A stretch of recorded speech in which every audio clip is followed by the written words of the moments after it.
Here we go. You are now listening to Random Ramblings with Rob. Yay! Boom, boom, yeah! Boom, boom, look at it. Boom, boom, boom, boom, boom, boom. What up, everybody? This your boy B-Rob, and I'm back with another edition of the Random Ramblers with Rob podcast. First and foremost, I'd like to thank you, the listener, for coming back each and every week, or however you listen to podcasts. And if you're a new listener, I so much appreciate you for taking a chance and giving my show a try. I have a guest this episode. I didn't say this week, but I did reference me saying this week about putting timestamps on my shit because I hate that shit so much, but I did it anyway, subconsciously. But fuck it. I have a guest this episode, and usually what I do is when I look for certain guests and whatnot, you know what I mean? I look for some with certain celebrity and whatnot, and then the others are just random as the title entails. My guest that I have here, we have a mutual thing on Instagram. I mean, you follow people on Instagram, you see the pictures, you see what they do, I mean, some of the stuff they like. So that's kind of how this was. He gave me a follow, I gave him a follow back. I see that he hosts his own podcast, and I see some of the pictures and everything of his guests and some of the topics that he discussed. I hear little snippets of his podcast, and I was just like, fuck it. Why don't I reach out to the brother man? I mean, that's what this show is about. It's about promotion and, you know, putting the word out for, you know, other people. You know, I find interest in this show. I think other people should know about it if they don't already know about it. So that's how this came to be for me. And also, you know, just scrolling through, looking through his catalog and everything, you know, going on 5 years in podcasting. So to me, he's a podcast OG. And what I would like to do is, you know, pick the brain of somebody with the wisdom that's been doing this a lot longer than me, you know, get some of his insights and see how he feels about podcasting as a whole. My guests from the Just Talking with Sam podcast, the man himself, Sam McClain. How are you, sir? Man, I'm doing great. Thank you so much, man. God, I feel horrible. I feel like I cannot live up to that introduction. I really feel I am going to half-ass it. I think if you listen by this point right now, good. Lower your expectations. Because I know who I am. Thank you. You talk about podcasting. Actually, I don't look at it that way. Yeah, I've been doing this for a while, close to 8 years. Yeah, we had some people fall through the podcast. We had some good people. Oh, speaking of podcasts, why I don't say it, a home for everything. Just Talk with Sam podcast can be found at samshownation.com. Everything you need is there. And thanks, man. Thanks for listening. Thanks for wow, I cannot live up to that intro.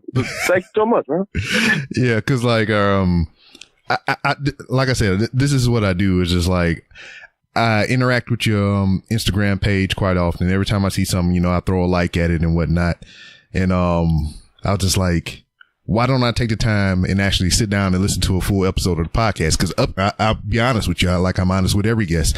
I had the podcast in the queue for a long time, but I didn't actually sit down and listen to a whole episode until last week.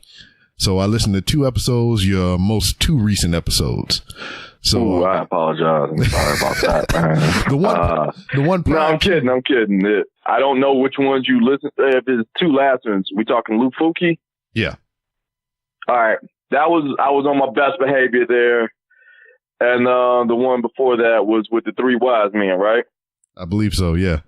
Thank you. That's the best way. I love those guys. They going off on their stuff. That was what you did. You took the on ramp into the podcast. You didn't just jump right in there. Because if you jump head first, you would heard. Yeah, if you was like one more podcast off, you heard how we really get down. We on our best behavior because we have guests over. But when it's just us and we chilling and we get into it, which may happen sooner rather than later because I'm itching, man. I'm itching because a lot of stuff happened because we try to go, you know, we are a comedy/entertainment podcast, but one of the things about comedy and entertainment, you got to be topical. Yeah. So when you have guests over, which is great, it's entertainment, and you want to talk about their projects, that topical side, it just be itching. it just be itching because you can't. You want to get into it, but you feel it's like a duality. You want to save that. No, that's for the folks. Yeah. So one of the rules, we have very little rules over here, Sam Show Nation. One of the rules is we do one for y'all, and we'll do one for us. we gonna have guests. We gonna pique your interest. We gonna talk to some pretty cool people. Some pretty cool people coming around the corner.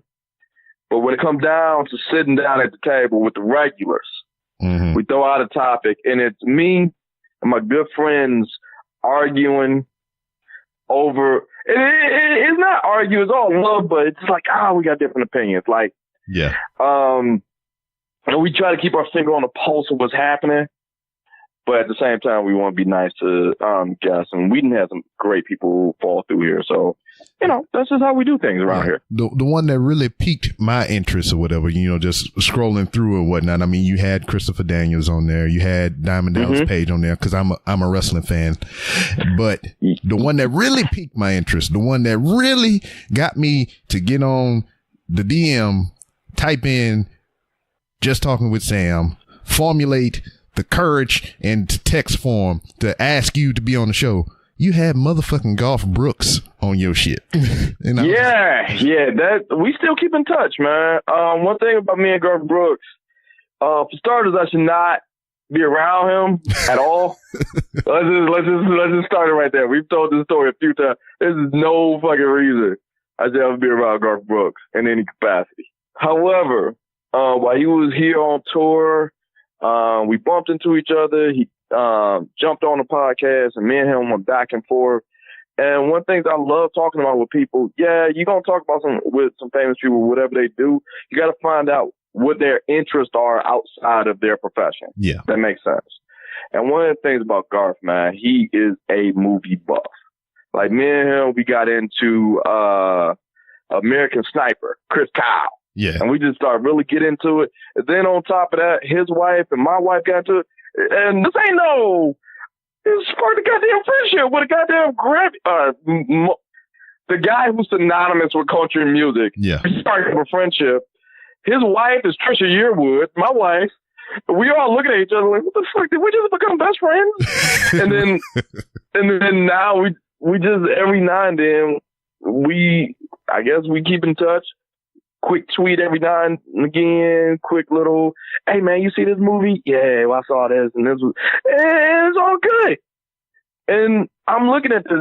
That's the magic of podcasting because this is just great conversations that just so happen to be in front of a microphone. Yeah. So in this case, and you get a chance to have that with a famous person. And some of the stuff that we've done over the course of years, we've been able to do that with Garth Brooks, Kenny G. I got a beef with Kenny G. What? Friendly rivalry with Kenny G. Mainly because did you have some battling clarinets going back and forth or whatever? Man, here's the deal, Kenny G. If you looked on the Instagram page, we did a full podcast with Will Downer. Will Downer was a good dude. And I mean, great dude. Hung out, bowled. Shit I'm not supposed to know. Will Downer is it's a hell of a bowler. He will kick your ass in bowling. That's just what it is. He will sing. He'll make you have another kid with whatever album he's coming out. And then after that, he'll whoop your ass in bowling. And we did that. And he was playing here in Detroit. He was like, hey, man, come on to the show. I said, all right, I'm in the backstage room. And I don't know if you got this, whatever, but I got that. I am not cool enough to be in the party vibe. I'm that guy. Yeah. I'm at the party. I'm waiting on someone to tap me on the shoulder. Hey, man, get the fuck out. I'm like, yeah, you're right. Yeah, I've been there. I'm waiting on that guy. So if you know what that is, I got a tap on the shoulder. And we chilling. I'm like, oh, this is it. No, it's Kenny G. Kenny G just saying, what's up? I'm talking to him. He's talking to me. And then it happened. The beef, where it got started. Me and him both at the craft services table reach for the last ice cream sandwich. Oh. And I looked and I looked at Kenny G, and I looked at all those Grammys, and I looked at that fucking alto sax, and he looked at me, and he did that thing where you like size somebody up. Mm-hmm. And Kenny G was just like, look, I got an idea. I'm like, oh, shit. And the first thing he said, how about me and you have a push-up contest? Whoever can do the most push-ups in a minute can have a ice cream sandwich. I looked at him, fuck yeah, Kenny G. I got a gym membership. Fuck yeah. Let's do this shit. He took off his jacket, and you just see like the bulge. It was like cartoonish. I don't know how many fucking muscles it takes to play the alto sax, but apparently it takes a lot. Because Kenny G packing. Kenny G is swole. You should come back, Kenny swole. Yeah. That's just what it is. I don't know what the fuck is going on. Still had the hair, and the face, and the nose and shit, but he took off the jacket. Motherfucker's ripped. And then after that, we just started doing push-ups, and I'm like, I know who's going to fucking win. And he just started knocking them out, diamond push-ups, doing the clap shit. I said, all right, man, just goddamn ice cream sandwich. And I watched a victorious Kenny G bite into an ice cream sandwich and like, not grim me, but he gave me that look like, yeah, motherfucker. Yeah. I'm like, I know that look. He said, you didn't know, but I knew all along. It's Kenny G, man. I have a friendly, like, you want to go through the guests, thing. I love having guests because you always find out some cool shit about them. Like, Layla Hathaway is the sweetest, greatest, gracious. She's everything advertised. She's everything she wants to be, you know? Layla Hathaway also is a gamer. Layla Hathaway will whoop ass in Street Fighter. I said it. She cold with Ken. She is everything you think. Like Grammy winner. Oh man, it's all love. It's all whatever with her. But she get them sticks in her hand. That's your ass. That's it. Man, you thinking you playing, oh man, this is Layla Hathaway. I mean, like this woman, you hear My Angel on the radio and shit. You're like, yeah, all right, whatever. You remix Anita Baker old shit. We'll crack that ass in Street Fighter. Yeah, I mean that's just stereotype in itself. A girl playing video games? Ha! You could play the. How do you want to play this? You could play the girl card. You could play the older generation card. Hell, you could play the world's removed card because she's just from a family of fucking entertainers. Daddy Hathaway. Yeah. Like you. Let me just break some shit down, man. Her daddy. If you take every Christmas you've ever had, you've heard this. Her daddy did that shit. Yeah. My DNA is stapled with her shit. Her family just did 3 minutes and 57 seconds of one of the greatest soulful ballads I've ever heard in my life, let alone Christmas song. His daughter is beating the dog shit in me in Street Fighter. Let's really put this shit in perspective. And then, after whooping my ass, made a Grammy award-winning song that had absolutely nothing to do with what the fuck just went down. That would have been even worse if she went up in the booth and laid some tracks on you about whipping your ass in Street Fighter. I would hope. And I'm being selfish, I'm being facetious, I'm being whatever. But I will hope the level of ass whooping you gave me, make it on a track. You sing about it. No. It was such a matter of fact ass whooping. It was it was another day at the office kicking that ass. So that's why I like podcasting, man. If you was wondering. Yeah. Like when it comes down to the guests, that's one thing I love. I love finding out that no pun intended, B-side or whatever they bring to the table. Yeah. I mean, in the vein of podcasting, I mean, what got you here? I mean, you said 8 years. I mean, I'm only tracking 4 through via the iTunes shit or whatever, but 8 years ago, what sparked it for you? What got you interested in doing what you do?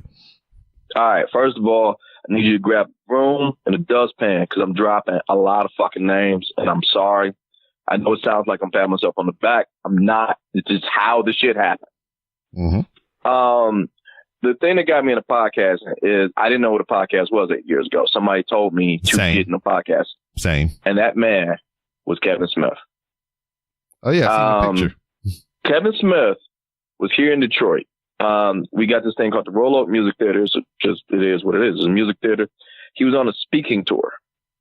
So I'm just a fanboy. I just like shit.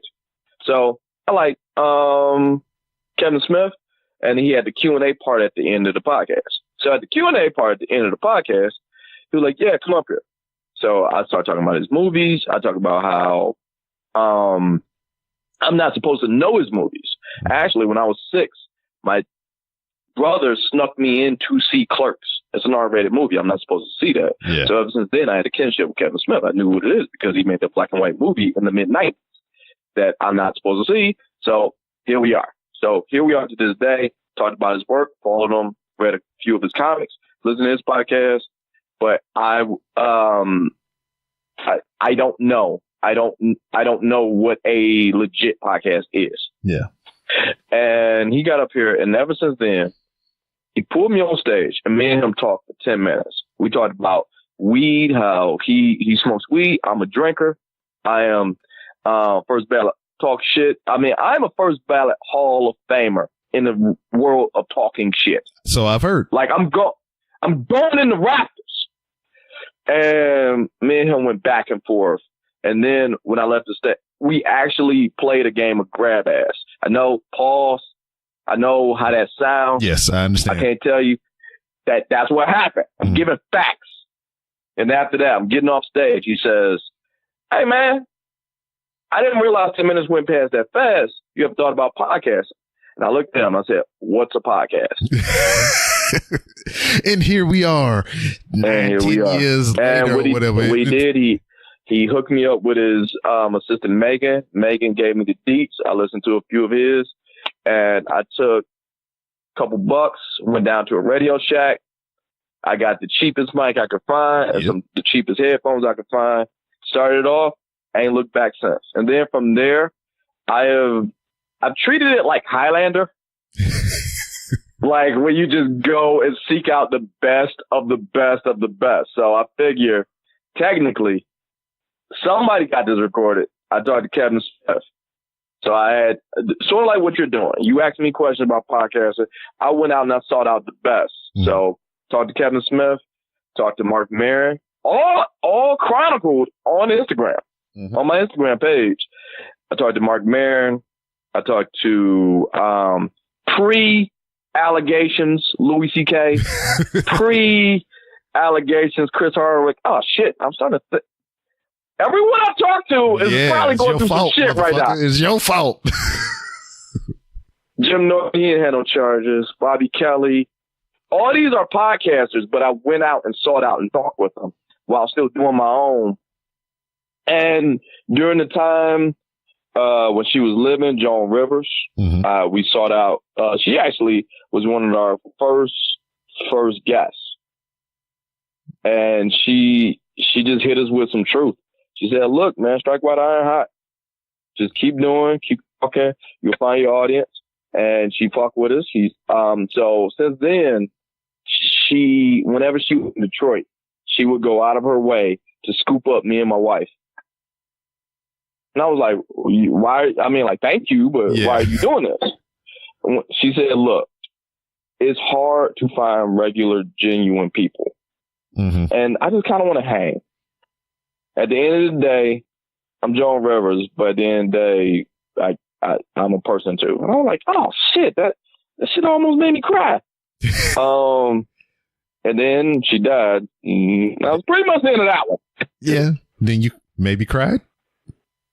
No? No. Not so much. No, I didn't. I thought I would. No, I don't know, some like man shit. It just, I thought I would. It was just sort of like, you did so much. that it tricked You didn't feel bad, yeah. It tricked my brain because somewhere in the back of my brain, I think she's still alive.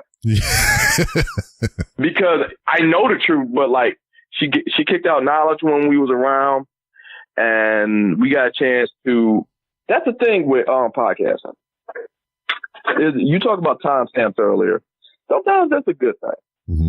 And this coming from a guy who records a few when we have guests. We record in advance because of the same problem, timestamps. But sometimes timestamps are a good thing. Yeah. And one of the things I try to do every Mother's Day, I try to have my mom on. And by having my mom on there, you want to talk with your folks. You want to talk with your people. It's an organized play date to some degree. It's grown up play date because life happens, man. Life gets in the way. And when life gets in the way, man, you just want to cross with those moments. Like, look, this is an hour a week where I can have fun. And I have legitimately, if you want to break this shit down, podcasting since 1988. Just sitting on the stoop, kicking it with your friends. Yeah. Just nobody had a mic present. So now that that's happening, sometimes the timestamps are good.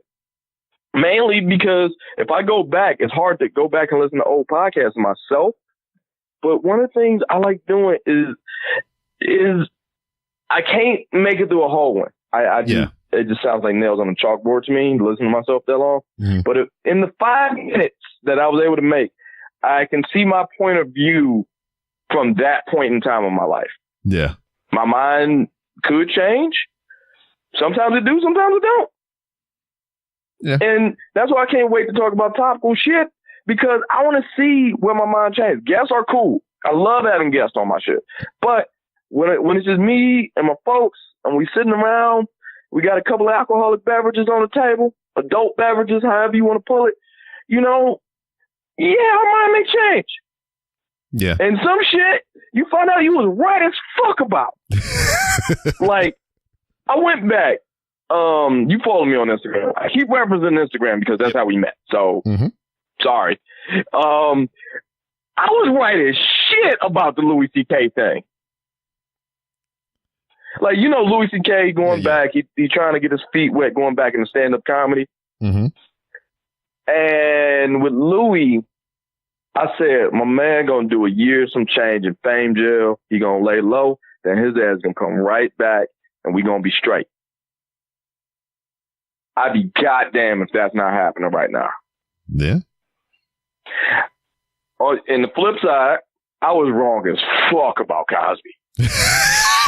Like, the Cos, woo! We was wrong in that one. Like, on all terms.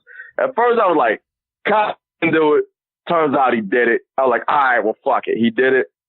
Cos is 81 years old. They don't give him house arrest. Fuck that. They gave him 3 to 10. Real talk. 3 to 10 big boy jail. Yeah, man. And there's 3 guests I want on my podcast. Bill Cosby? Before it's all over. Cos. I want to talk to OJ. No. I do. Yeah. I got to talk to Juice. See, man. And President Obama. Yeah, I mean. And all 3 is this going to be one question. I'm going to point the mic at them and I'm going to walk away. What happened? Like.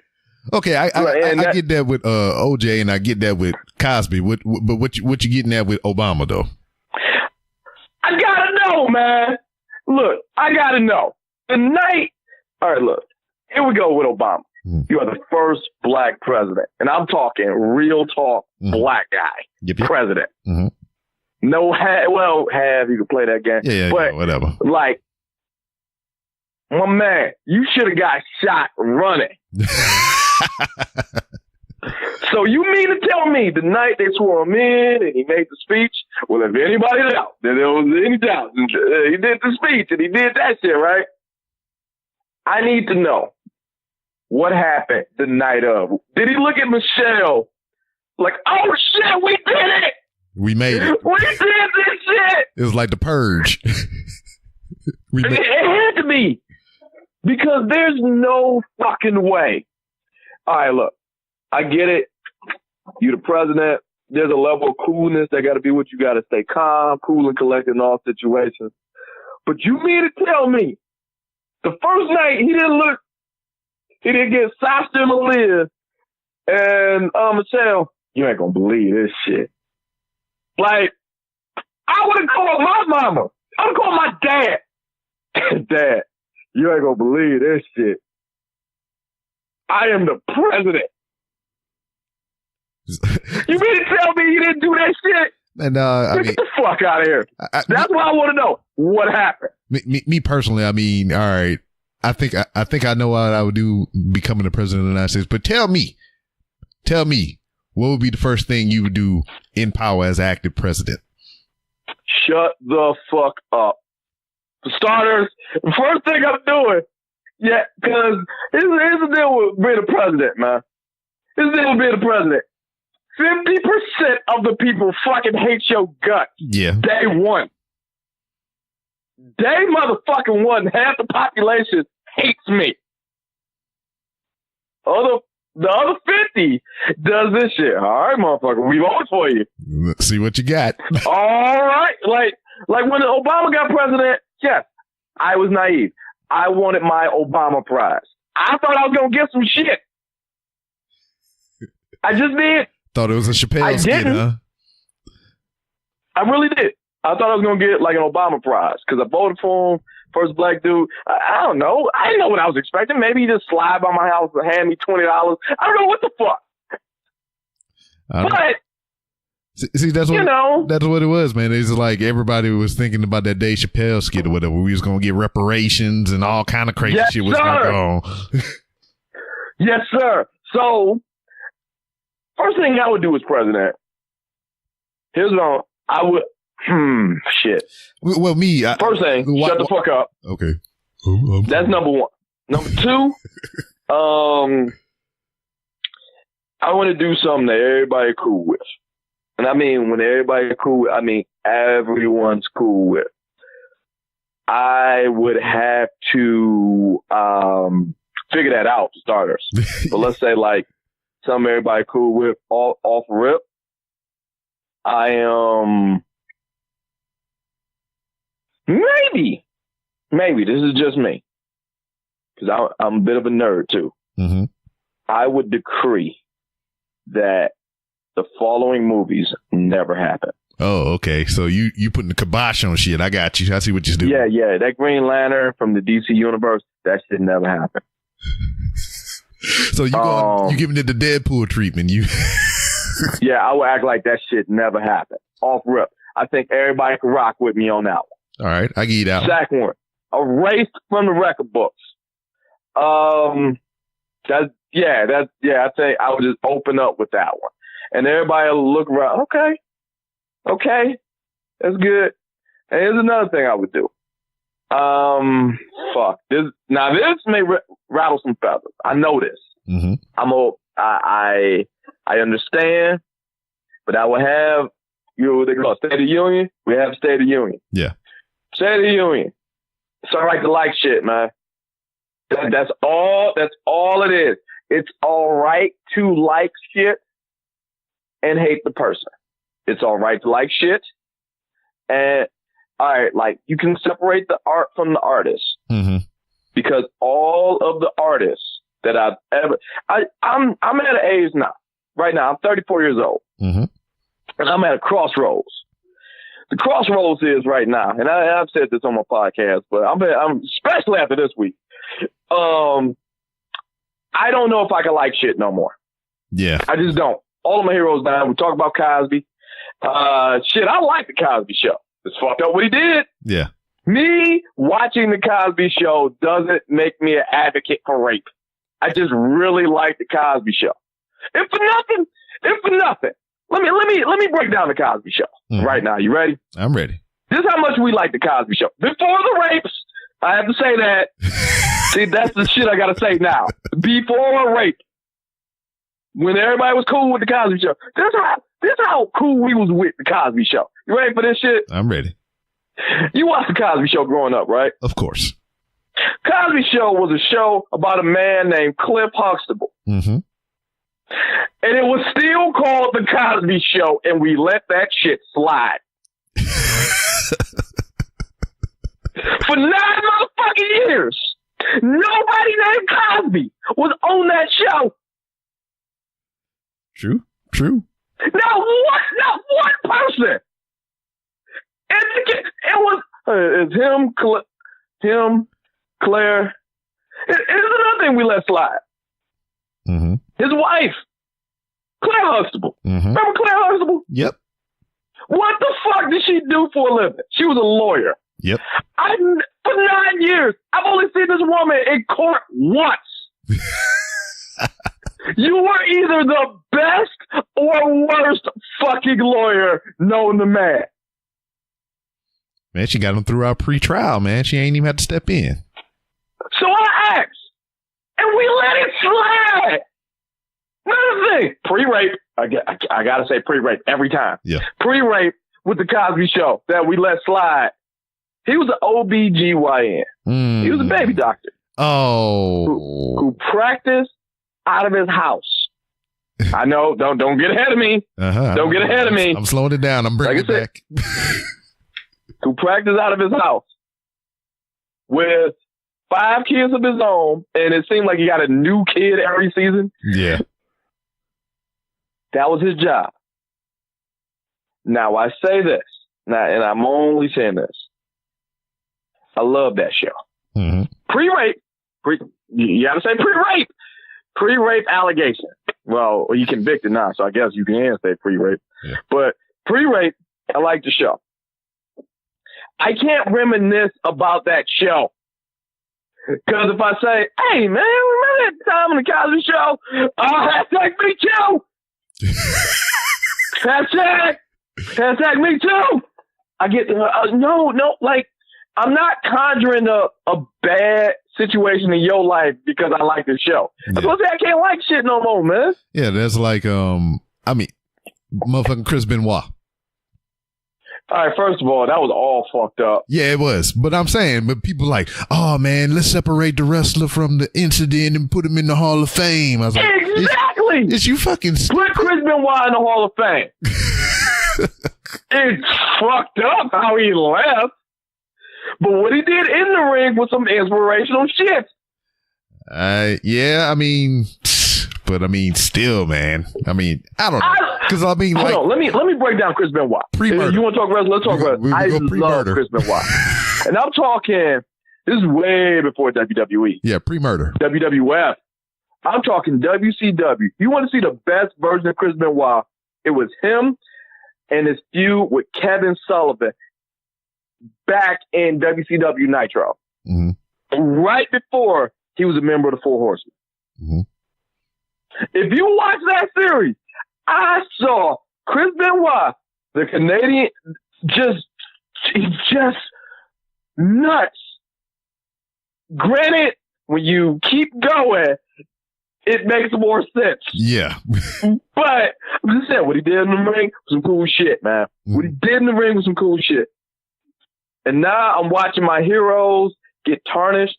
Look, I like Louis C.K. Yeah. If you look on that website, you go to samshownation.com, you see me in a picture of Louis C.K. Pre-rape. No, he didn't rape. What he did was just Skeech Boy Records. What he did, he just jerked off in front of a girl. He's like, I'm going to do this over here. Is this cool? And you said, yeah. Why are we talking about this? Okay. I'm sorry.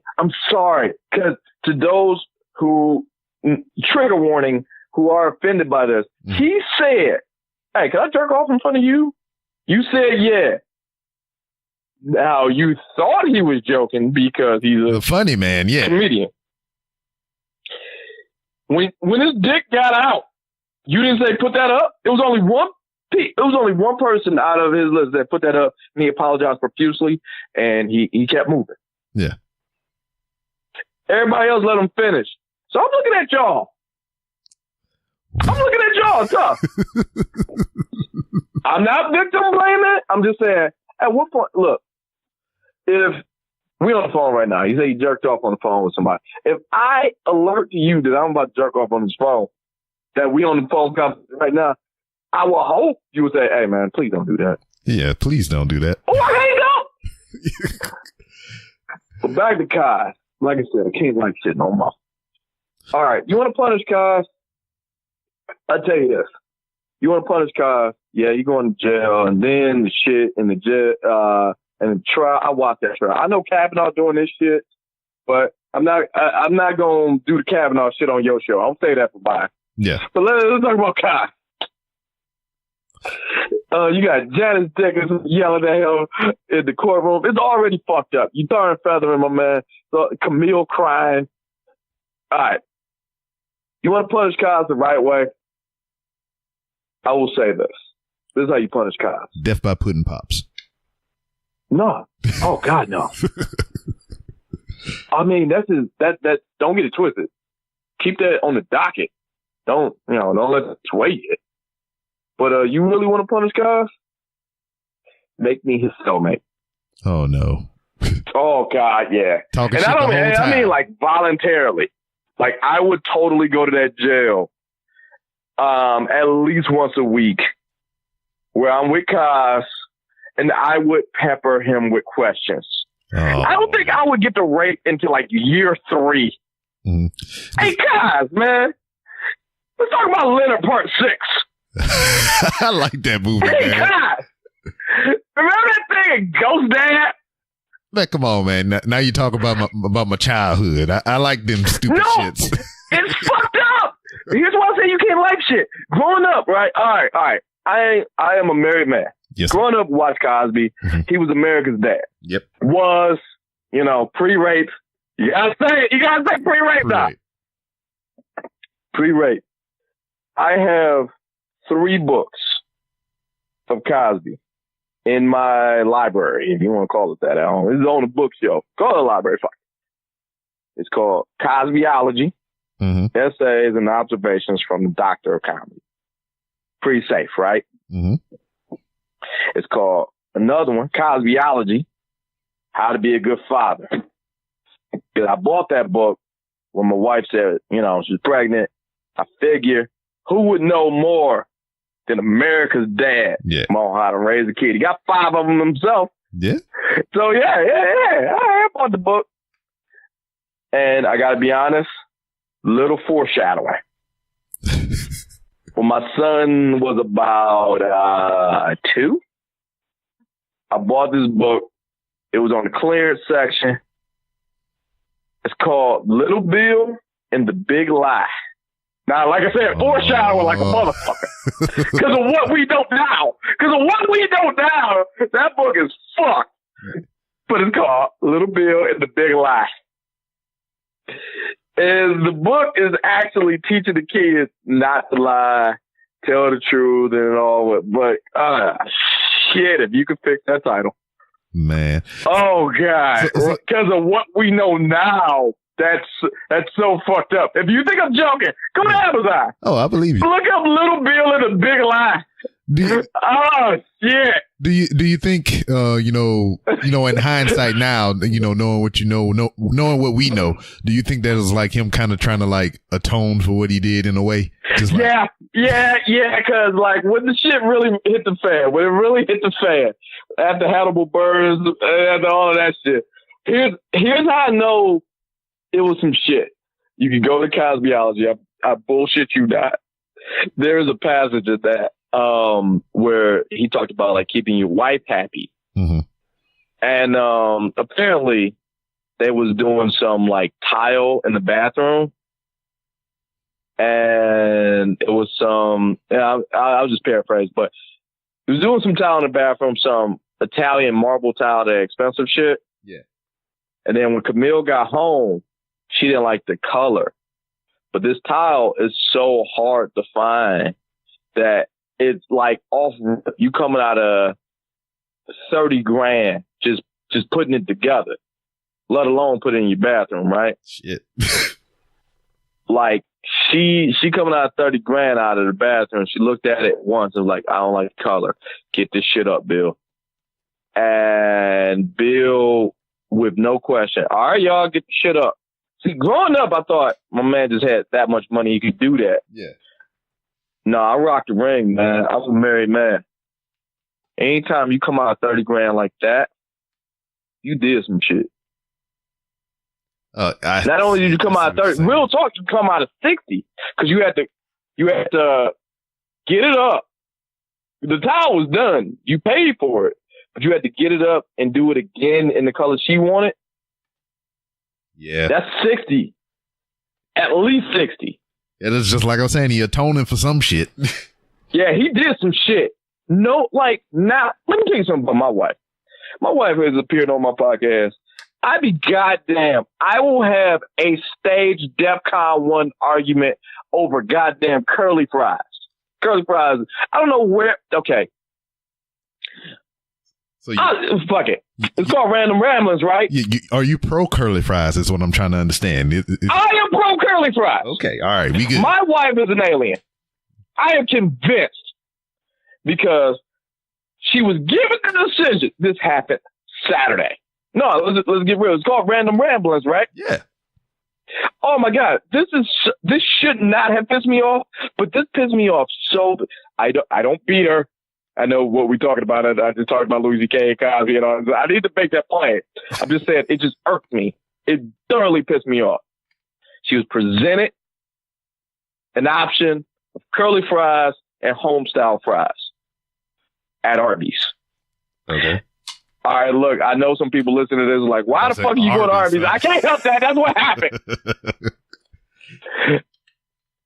She picked home style fries. And I stared at her for about what seems to be 5 minutes. Because no one, when presented with curly fries at all, not take curly fries. I looked at her. I thought my marriage was a sham. No one does that. Who the fuck does that? I don't know, man. I'm always picking the curly fries, man. You always pick curly fries. I don't know who you are. It's either curly fries or onion rings. I mean, if I have the option, it's either curly fries or onion rings. Honestly, if onion rings was on the docket, I'm still picking curly fries. Nothing against it's curly fries. There is a vibe like she's like, I don't even know who you are right now. There's a level of disbelief with curly fries. Like, how the fuck do y'all do this?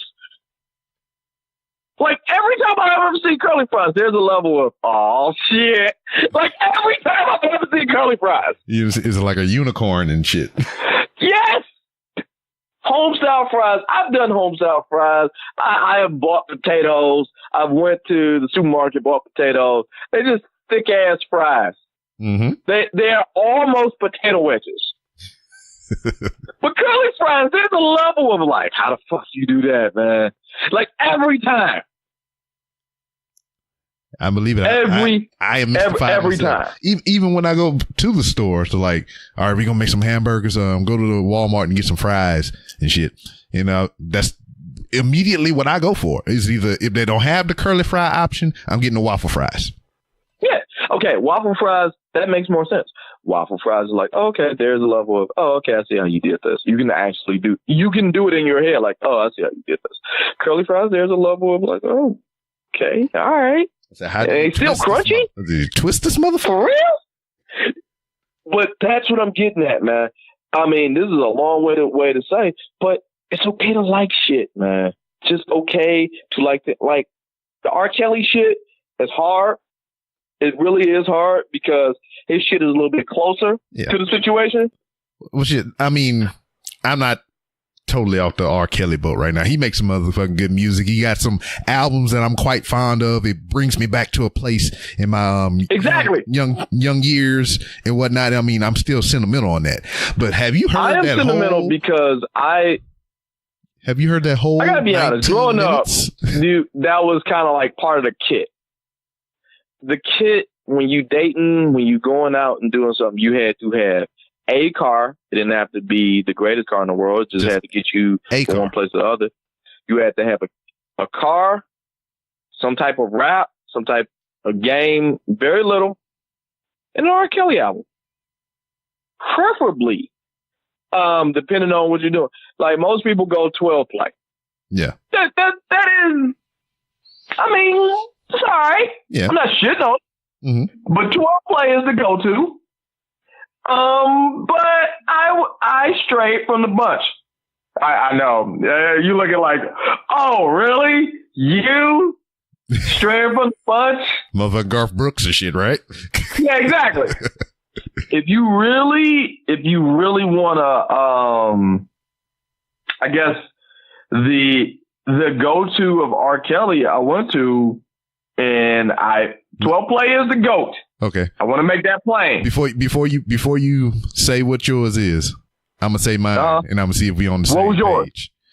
For me, it was Chocolate Factory. Of course it was. And then everyone I was gonna go. The second one was then the next after that was TP2. And that's what mine was. Yeah. TP2.com. Yep. That was or if you feeling it. If you feeling it, but there's no way to be low key about this shit, the R album. It's two CDs. But there is no low key I'm trying to fuck vibe. Not trying to fuck vibe with the R album. The R album he said was it was kind of right there. No, but TP2.com, you had some hits where it was just like, we just out to have fun. But that was a part of the kit. Mm-hmm. What he's done lately is all fucked up. Yeah. But with R. Kelly figured out the formula, the formula that Kaz didn't do. The formula is to keep creating shit. So the public opinion. I mean, I said it when Cosby was charged. He should immediately come out with a Netflix special. Immediately. He's a comedian by trade, right? Well, you think Cosby got an hour comedy into this subject alone of him raping? Yeah. Well, he should not make fun of this. Well, from what I understand, he had something in the works before all this shit started blowing up. He didn't. He was on tour. That's right. He was on tour, and he was trying to cobble together something. But Cameron Esposito, and I did Cameron Esposito, but Cameron Esposito came out with a special called Rape Jokes. You mean Cosby? Here's my pitch to Cosby, and I said this over and over and I need someone else who, Rob, you rock with me on Instagram, but this is a good time to unfollow if you disagree with this. Okay. This is my suggestion, Kaz. Before shit got where we are now, he needs to come out with a Netflix special. Now, an hour of new comedy. Mm-hmm. If you want to talk about allegations, great. If you want to talk about going blind, great. If you want to talk about all this stuff, whatever, just put into that hour and just title it Bill Cosby, Stay Woke. Okay. I mean, that would be, it's almost like, decades later, a version of Bill Cosby himself. Himself, exactly. But remember, Bill Cosby came out with a Comedy Central one way, like 5 years before this shit went down and said, I'm still alive or something. Yeah. Yeah, so I say this one, and Bill Cosby himself still goes down in history. It's probably one of the funniest shit I've ever seen. Dog, like right now, as we even speak. I can watch Bill Cosby himself and I can feel great. Yeah. But it feels weird because now. Because you know the future. Yeah. Yeah, because I mean, like I said, man, I look to my left right now. I'm pointing at it. I see the Bill Cosby himself DVD on my DVD shelf. It's right here. Exactly. Now, I caught a lot of shit on that. Yeah, social media. Just people who was on the podcast that night when I said like, why you say you should name it Stay Woke? Because it's a double entendre. The whole thing. Because he said he was drugging people for the race and stuff like that. But dog, Stay woke. Even that, let's think of all the memes that came out of that whole situation. Oh my God, yeah, exactly. Stay woke. Like when that Drake album came out, it was like, if you're reading this, it's too late, and had a picture of Bill Cosby all blurry. Oh my God, yeah. It's just I want to like shit, but I want to just like shit blindly. Not like Bill because Cosby of does. what you say. Like Cos, I'm still going to have a soft spot for Cos. Louis C.K., the same thing. Like Aziz, when Aziz went through his shit, it just feel weird because I'm of the age right now where I'm middle-aged. Mm-hmm. And when you middle-aged, you not old enough to be stuck in your ways, Mm-hmm. which I want so bad. Oh my God, I want that. I want to say whatever the fuck is on my mind and just have like somebody walk out. Oh, Dad, he's crazy, and that's it. Yeah, because now Like you can there's still catch no charges. punishment. Yeah, now you can still catch some charges. Yeah, I can get some charges, but I'm not young enough where I can like something and then change my mind instantly because they did something weird. Like, you know who's a good example of this? Now, I don't want to put her name out there. You know who's a good example of this? Amy Poehler. I like Amy Poehler. I think Amy Poehler is probably one of the funniest females on TV today. Mm-hmm. But the problem with Amy Poehler and being on TV, Amy Poehler aged out of TV. When she was Leslie Knope in Parks and Recreation, yeah, she that was it. So now she's doing this behind the scenes shit. She's doing the like reality show. She got married to Will Arnett. That divorce faded. Now she's like doing a bunch of behind the scenes. And her whole job, she clock in day in and day out, is to find the next version of her. That's fucked up. You could put Tina Fey in that shit too. Yeah. And I love them, right? I love them both. But like, let's take a cat like Kevin Hart. Fuck it. You want to shoot the king? Let's shoot the king. I love Kevin Hart. I think Kevin Hart is funny as shit. Yeah. Kevin Hart had scandals. Kevin Hart had the shit with the cheating and all the shit last summer. Yeah. But in the vein of Cosby, he was able to make a tour based off that. Yeah. He made several. Laugh at My Pain. Mm-hmm. And I think the new one is something about horrible decisions, bad decisions, some tour. Inappropriate behavior, something. Yeah, inappropriate behavior, I think it is, because he running through here right about now. Okay. So if Kai came out with Stay Woke right now, look, I'm not saying rape is something to laugh about. I want your podcast to keep going. Mm. I'm not saying it's something to laugh about. I'm just saying, all I'm saying is he could have got ahead of the situation. Mm. Worst case scenario, he would be on house arrest. Yeah. I still think this shit don't go fly, man. Because, all right, they gave him 3 to 10. And damn, how long this shit been going on? I think he's going to have some time served and then good behavior. And then he'd be fucking out in the world. I think that's a 3. Because like Ron Isley, he went to jail. He was supposed to do 9. He did 4. He did 4. Mm-hmm. So that's a 3. When they say 3 to 10, 3 is such a fucking odd number. Yeah. So it was just like, that's how I know he's doing 3. If he don't just end it in jail. That's why I want to be a cellmate. If I had to go to jail for like some dumb shit, I would totally be a cellmate because all I'm doing, you mean to tell me this motherfucker still ain't funny? You mean to tell me, all right, look, what he did was fucked up. Yeah. I'm not saying what he didn't do wasn't shameful. He shouldn't have to have restitution and all that other good shit. I didn't say that. We're just talking about it's funny. Mm-hmm. You mean to tell me he ain't funny? Go fuck yourself, man. That guy, and I'm just seeing, like, maybe I'm a purist, but when it comes down to comedy, I need, like, somebody to, like, record this shit because it gotta be, he's gonna be in jail. He's going to real talk jail, too. That's what's even more fucked up. Yeah. So he's in there like your local Crip, your local Blood, and like an old pimp named White Wall. And all of the jokes is just going to waste.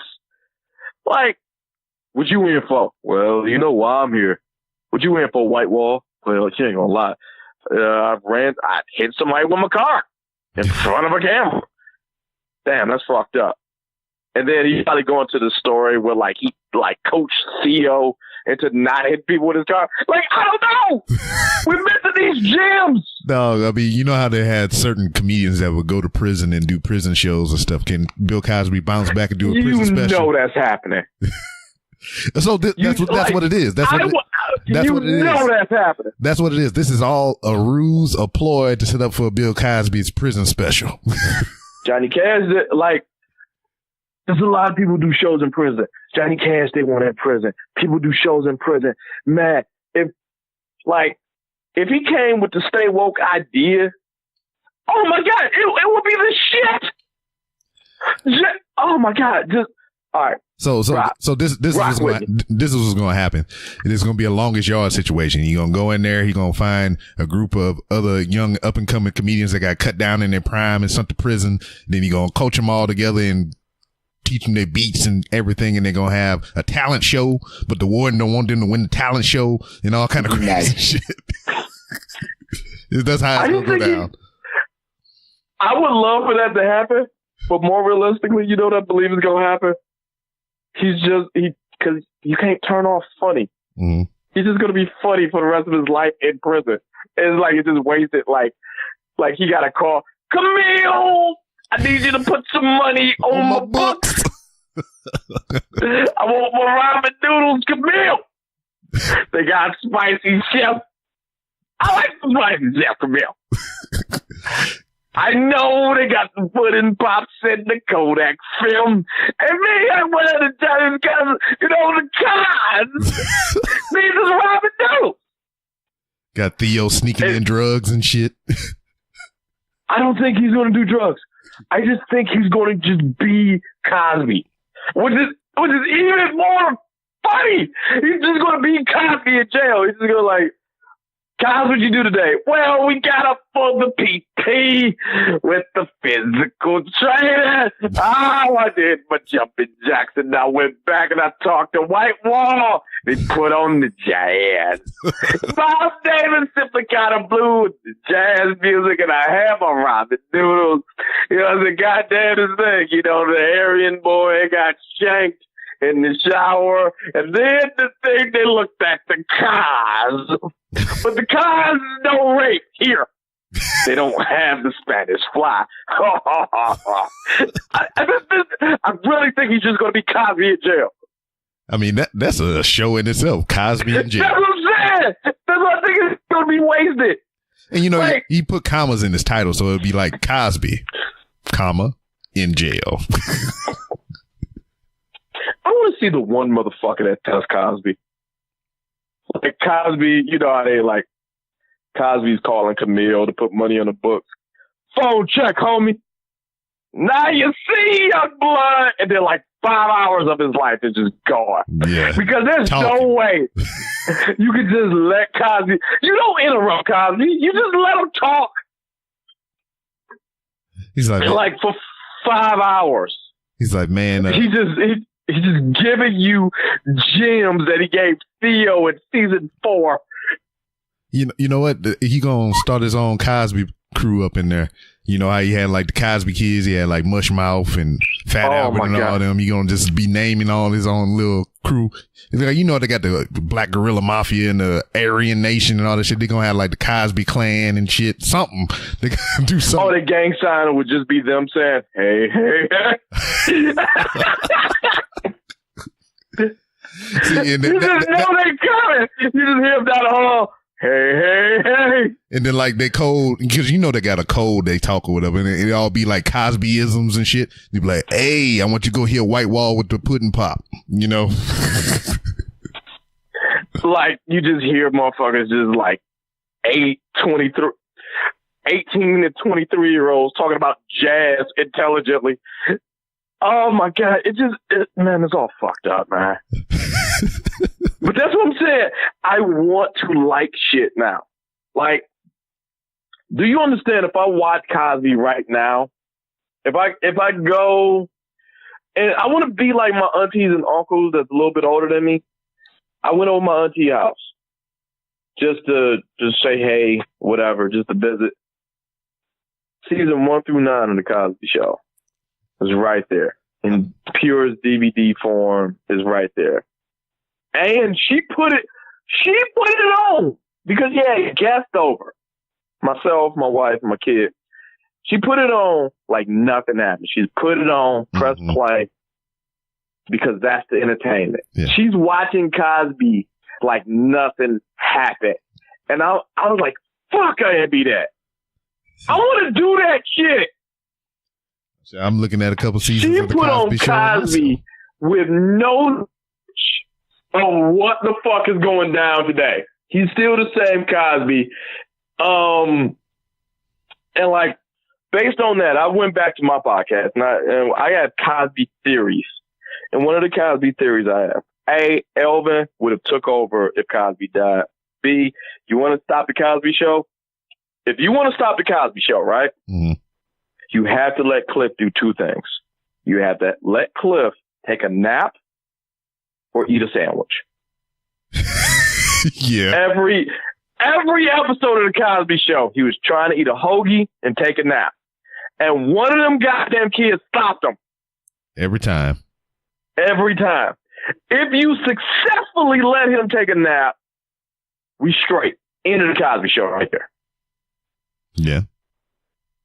Shit, or it could have been twofold or whatever. He ate the sandwich, then took a nap, and just never, took a nap. Yeah. And just never woke up. That'd been it. Okay, maybe he would have died. We don't know that shit because there was always a Rudy, or there was always an Olivia, there was always a Vanessa, and Vanessa never got the shine she was supposed to. No. It was just like, damn, it was just so many kids in that house that was just way better than Vanessa. Like every last one. All right, who's your favorite Cosby kid? Everyone always say Rudy, Olivia, Theo. You know who I fucked with growing up?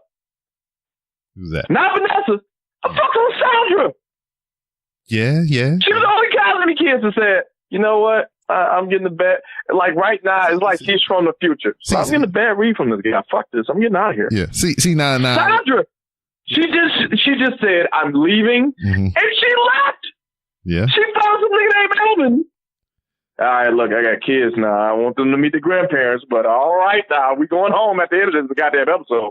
See, this is the thing I was thinking about that show too. It's just like, all right, I forget how the grandparent shit worked. So was the grandparents on that show his mother and father? Right. Okay. So his daddy was yellow as hell. His mama was like, caramel. His daughter was yellow as hell. And he ain't yellow, and his wife ain't yellow. So I'm figuring out where the fuck these kids. I only assume they came from the grandparents. That's the only way that makes sense. That's the only way that makes sense. I don't even see that. That's like, I don't even see that nowadays anymore. I mean, my mama is light as shit, and none of her grandkids like. I only assume that came from, because some shit skip a generation. Yeah. I'm seeing it with my son. My son probably going to end up being taller than me. Because, like, on my wife's side, her, like, uncle, well, her uncles and her, they're fucking giants. So, like, some shit skip a generation. I see it. She's not, I'm taller than my wife, but sometimes it shows back up. Light skin shit, yeah, I saw that because it just kind of how it works, man. I know this is the best goddamn podcast for this. This is called Random Ramblings. Yeah, because this is the best goddamn podcast for this, mainly because we've jumped topics. And I look, believe it or not, Cosby Show is not my favorite show. Do tell. It's just not. It's just nothing against it. I just like it. This is not my favorite show. But when I sit back and I think about this shit and knowing what I know now, oh my God, it's just so many wasted opportunities. And then they said the shit like, well, he was about to buy NBC and that's why he hit. No, that shit didn't happen. He raped. he raped. Look, I'm not saying it's cool to rape. No. What I am saying, he did that shit, and justice have a way of just.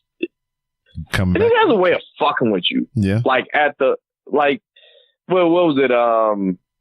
You didn't get Al Capone on killing people, but you got Al Capone on like tax evasion. Yeah. Like this, like you didn't get brought down because you was sloppy in your rapes. You got brought down because another comedian out of Philadelphia made a joke about your rapes, and that made everyone get on Google and was like, "Oh shit." Shit, that's like OJ ass. They didn't get him on the murder, but they got him on some other shit. Okay, OJ brought that shit on himself. Yeah, he did, but I'm just saying. He really did. Dude, you're juice. All right, look. All right, first of all, I understand OJ. Mm-hmm. I get it. I'm not saying what he did was right. Nope. But I understand why you would do this shit. You just took all the shit they took from me in the first court case and you selling it like it's yours. Yeah, that would piss me off too. It wouldn't piss me off enough to go run up try to kill a motherfucker. Yeah. Because here's what I would do if I'm OJ. You know what I'm going? You know where I'm going? I'm going to Dunham's. I'm going to Dick's Sporting Goods. I'm going to wherever they sell a fucking football. And all I'm going to do is buy like 8 of them bitches and sign them. Sign them bitches and put them up. Sell them on eBay. Like, it's fucked up. Like, because my man had his Heisman Trophy. Yeah, all right, here's what I'll do. I'm going to sell enough new... Like, I would just do shit to buy the shit that's my own. Yeah, it will piss me off to do that, but I want my own Heisman Trophy. So, yeah, let me go ahead and do that. I don't know. And then, I don't know. It's probably stupid to say this or whatever, but couldn't he be like, hey, man, can y'all just give me another Heisman Trophy? I mean, shit. I mean, it ain't going to be the original. I know that. Just give me a mock-up, put my nameplate on and shit, and give me another one. Yeah, that's a good way of doing that. Yeah, you get a replica. I would assume. Like, Reggie Bush got a replica. He broke his. Yeah, that's what I'm saying. I mean, it's not like we're making only this one, and there's never going to be another one like this one ever again. But at the time, OJ was hot. Mm. So people just probably didn't want to be associated with OJ because everything he did made news. So if you're going to do this, why would you rob somebody? You got too many eyes on you. Here's what you should have did. You should talk to my man who got the Heisman Trophy, who got all your shit. Yeah. All right, what is the number that you're looking for so I get all my shit back? Yeah. This is this number. 2-something million. Look, man, I don't know if you've been paying attention to Twitter. I don't have $2 million. Yeah, because I mean, here's what I don't do. Yeah, I already know where you're going. I'll meet you halfway. Give me $1 million. All right, cool. And what I would do, it's weird because he was in the spot where he couldn't make money because he needs to pay the Goldman family. Yeah.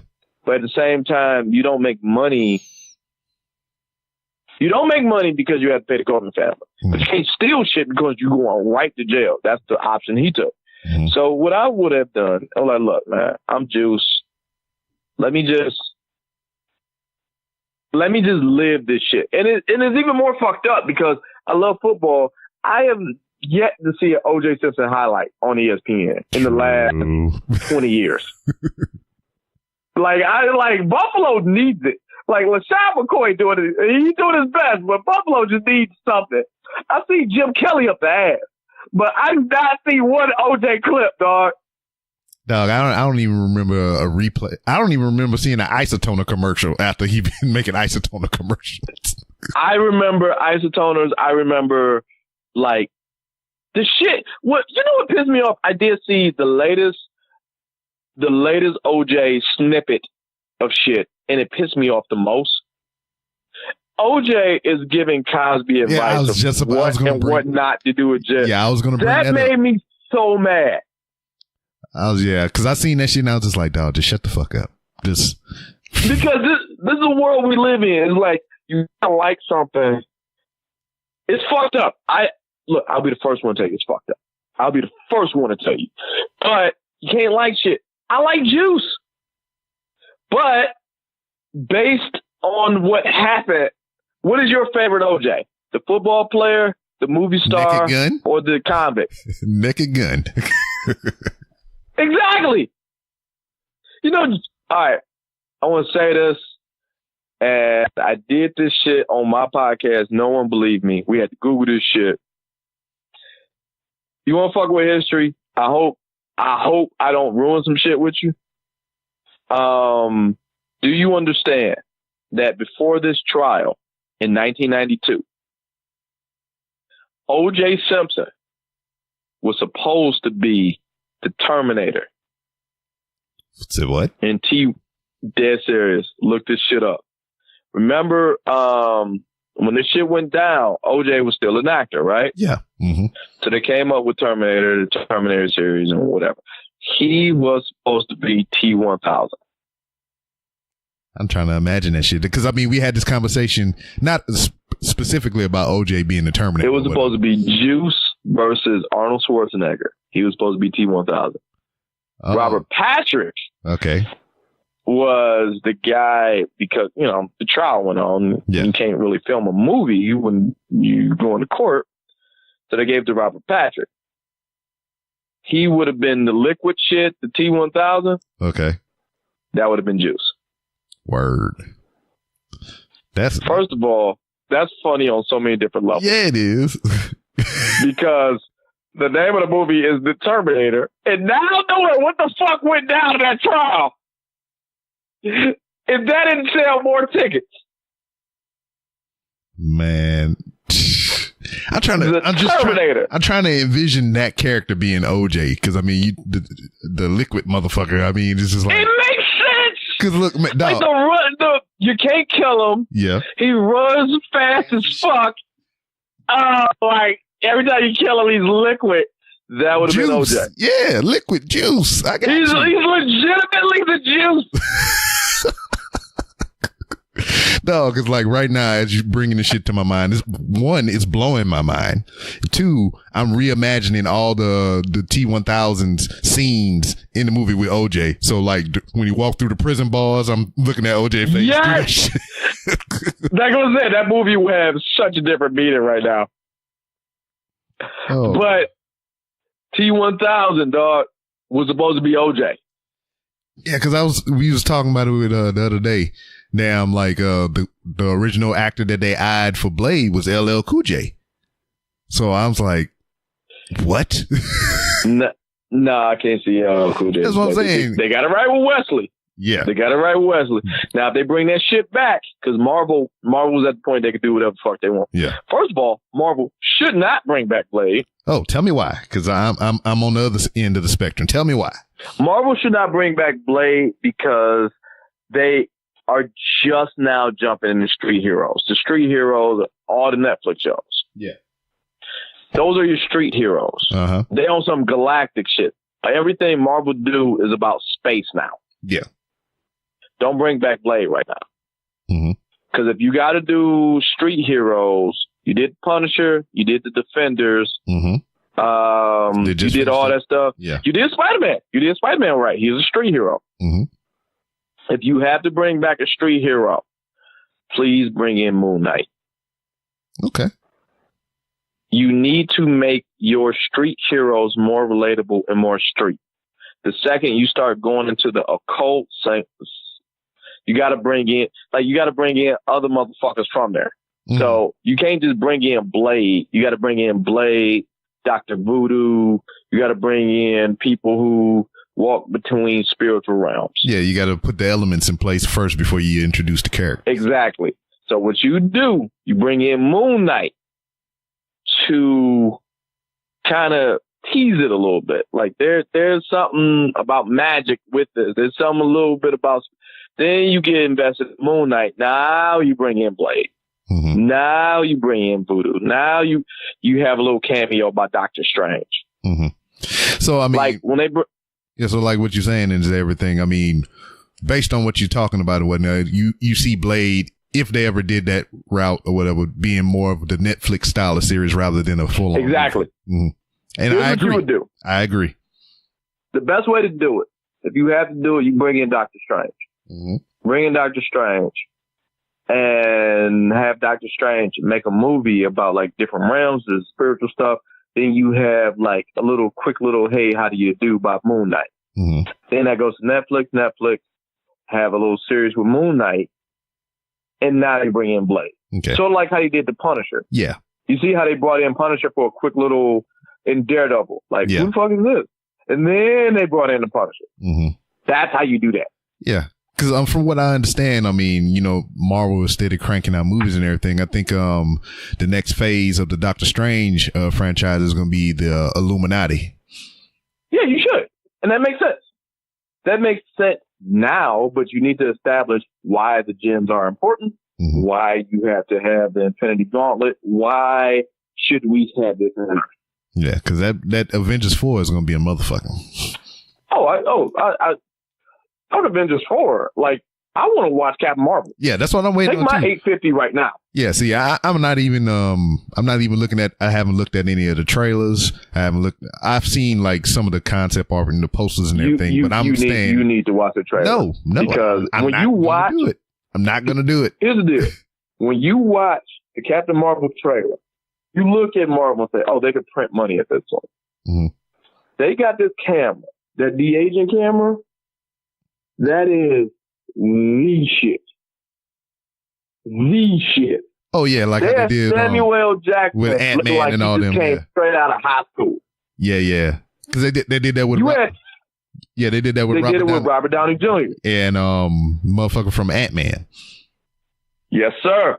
And they did it with him and with Coulson. Yep. Phil Coulson, full head of blonde hair. Full head, just looking straight, dog. He had like frosted tips. You know, Phil Coulson looked like the motherfucker from Sugar Ray.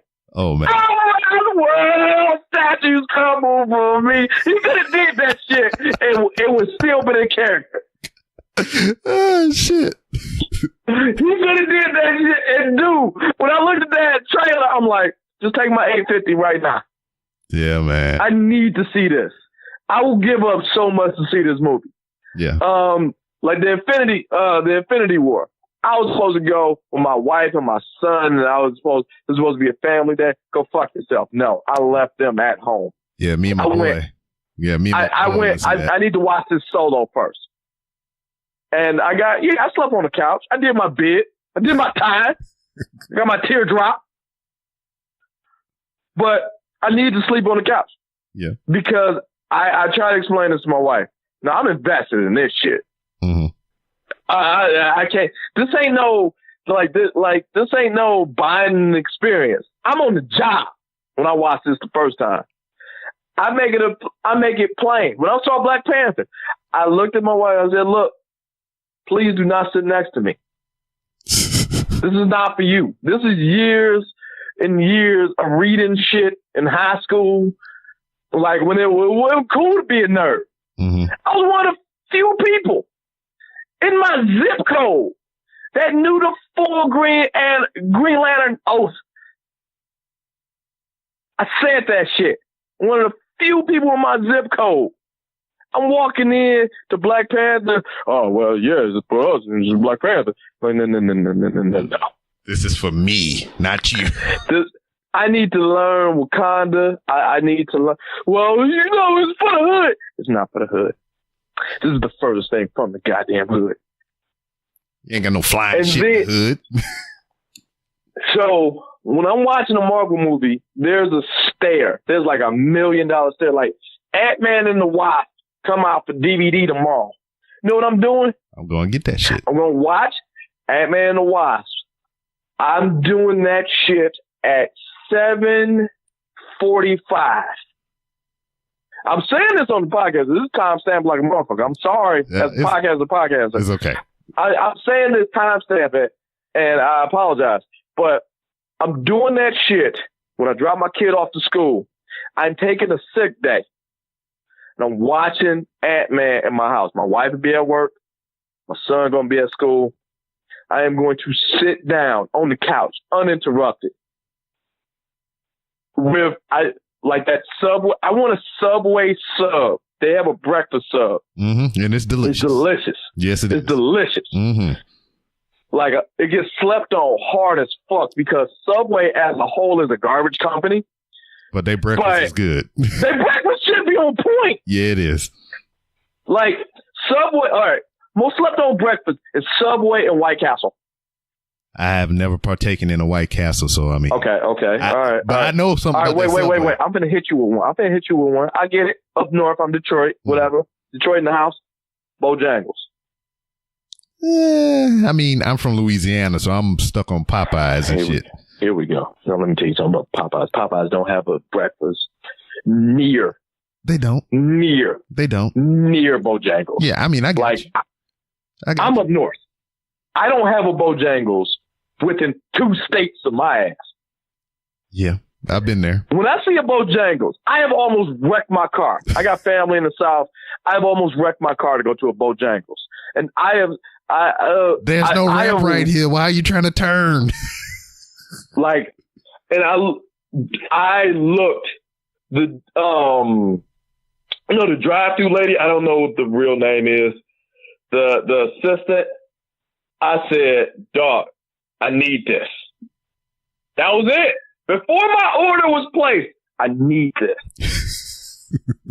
That was the most crackheaded shit I ever said in my life, man. Well, I need this. Give me some of them Bo-Berry biscuits, baby. And then, you know what happened? Without missing a beat, old girl was like, I completely understand. You know what? She saw my license tag. I guess she saw the plate or whatever. She was just like, oh, he ain't from here. I completely understand. And I ordered it, and it was the shit. But that's my tomorrow. Tomorrow, when Ant-Man and the Wasp come out, I've already seen it. Yeah. But I'm going to study it like a goddamn Zapruder film. Yeah. Frame by frame, looking for new stuff about the the Marvel Extended Universe, MCU, sorry. Yeah. Marvel Cinematic Universe. There you go. And why they are beating the DCEU. A lot of, we already know why. Yeah. But, poor decisions. I mean, it's a lot of shit they're doing. The DCEU. You lost Superman and Batman in the same calendar fucking year? Get the fuck out of here. Now, let's talk about that real quick. Okay. Is Ben Affleck and Henry Cavill, are they no shit gone? Or because from what I understand of it, from what I've looked at, from what I see, what it seems to me is there's a scheduling conflict with the extended universe shit. Because they had the cameo supposed to be in Shazam or whatever. He's like, nah, I can't do that because I'm doing this shit over here or whatever. I get that. So he is stepping away from the extended universe shit. Not so much the main character, Superman, Justice League, or whatever the fuck movie type stuff. That's how I perceive it as. I'm going to hurt your heart. I'm sorry, man. I hate to be the one to tell you. So he gone? All right. Ben Affleck is gone. Okay. Yeah. I've pretty much known that or whatever. Ben gone because all they wanted to do, it was 2 people who was saving the shit for Ben. And it was Ben himself. They said, like, look, if we got to do another Batman, I need to be as dark as the Nolan shit because I need Batman to be a detective. Yeah. So let me direct this one, make him a detective. You still got me for 2 more movies. Yeah. The DC Universe said, go fuck yourself. And so he dipped. Now, in the same vein of this, Josh Whedon, the guy who put the Avengers together, you got him in DC because y'all did the first smart shit y'all ever did in all these movies. You got rid of Zack Snyder. By getting rid of Zack Snyder, everything is so fucking dark. You could bring some levity to the DC universe. So you got rid of him. You got Josh Whedon. Josh Whedon said, look, I will do whatever you ask me to. I will fix your entire universe. Starting with Shazam. The only thing I want in return, you can pay me, clearly, but the only thing I want to take a female hero that's not Wonder Woman and make her own. So this would have been Batgirl that he was looking for. He would have made Batgirl in the same vein of what he did with Buffy the Vampire Slayer. That would have been the shit. Yeah. DC, in their infinite wisdom, said, go fuck yourself, get out of here. And don't touch Shazam. So that's strike 2. I don't understand this. It's like they're trying to fuck up. Yeah. So strike 3 is Henry Cavill. Henry Cavill, a.k.a. Homeless Superman. Now I'll get to that in a minute. Hobo hero. Henry Cavill pissed me off as Superman. What? You got to look. What really? No. Let's stay on topic. Just put a pin in that one. I'll get to why Henry Cavill pisses me off as a Superman fan. Just as a whole, Henry Cavill pisses me off. Here's what they did with Henry Cavill after that abortion known as Batman vs. Superman that came out, I don't know, 10 years too early. Mm-hmm. After that, the rules is like, shit, we fucked up. We need to fix this. So since Justice League come out, the whole point of Justice League is the fact that Superman is supposed to make these cameos in this because you're the main motherfucker. Yeah. A la Iron Man or Nick Fury in the Marvel universe. Yeah. But they show up in other movies trying to make some cool shit happen. Yeah, some linchpin to carry the series along. A linchpin to show that we're all connected. You know who did it right? Fucking Ben Affleck before they showed him the door at the end of Suicide Squad. Yep. To let you know everything is connected. Yeah, he was at the beginning and the end, wasn't he? Exactly. Mm-hmm. So he said, no, he can't do it. Henry Cavill said, I just want to do solo Superman movies. I'm not cool with this cameo shit. DC is like, dog, we need this shit. The reason we need this is because we got too much shit going on and we shot ourselves in the foot too many times. Mm-hmm. We have 2 Flashes, for starters. Yeah. We need to make these cameos. He said no, so he walked. He may come back and do a solo Superman movie, but that's up in the air. We don't know about that. Yeah, but that's what I was saying, though. Is like he ain't doing this extra shit unless they talking about, a main feature or whatever. I mean, that is just retarded. But here we are. Yeah. Now, let's go back to Henry Cavill. Why I have a personal beef with Henry Cavill. Yeah, I was like, how the fuck Superman grow face hair and how the fuck he shave? Okay. That already. I'm glad you pointed that out. But I need you to do this as a fanboy. I can't stress this enough. Homeless Superman. Mm-hmm. You know the movie as Man of Steel. Mm-hmm. I'm looking at it right here on my shelf. I call it Homeless Superman. Mm-hmm. Because that movie was so fucked up. And every time I watch this movie, I've watched this movie about 6 times. And every time I watch the movie, and I can stomach, and I don't mean just hitting, his own cable or I just kind of peek it. I mean, from start to finish, I've watched this movie 6 times. Mm-hmm. Every time I watch it, I side with Zod even more. Every time. Because if you keep watching this movie, Superman is kind of a dick. Mm-hmm. It just keeps going. He becomes more and more of a dick after you watch this movie. All right, we know the story. Pretty much, the movie rips off the story of Jesus already. Yeah. Let me guess. 33-year-old hero feel like traveling the world doing quote-unquote miracles because you have powers that no one can understand. Mm-hmm. Wow. It seems like I've heard this one before. Mm-hmm. The guy who said they died in a crucifix pose on a oil rig. Damn. Stop me if you heard this one before. Yeah, parents are celestial beings from another world that no one can see, but you are staying here to earth with mortal parents to look after you after you have these powers that could benefit mankind. Yeah. Story of Jesus. Yeah. It's just, okay, that already, all right, whatever. So now you got him running around, and now you got Kevin Costner, who's essentially trying to die. Mm-hmm. He could have been saved 3 different times in this movie. But no, he just really wanted to die from a tornado. Because your son is Superman. He could technically fly past, don't show your powers, you could fly the other way of the tornado and save you. You could get caught up in the tornado. Your son could still go in the tornado and catch you. But I guess you just plain wanted to die. Yeah. So we'll put a pin in that one. Now let's get to Zod.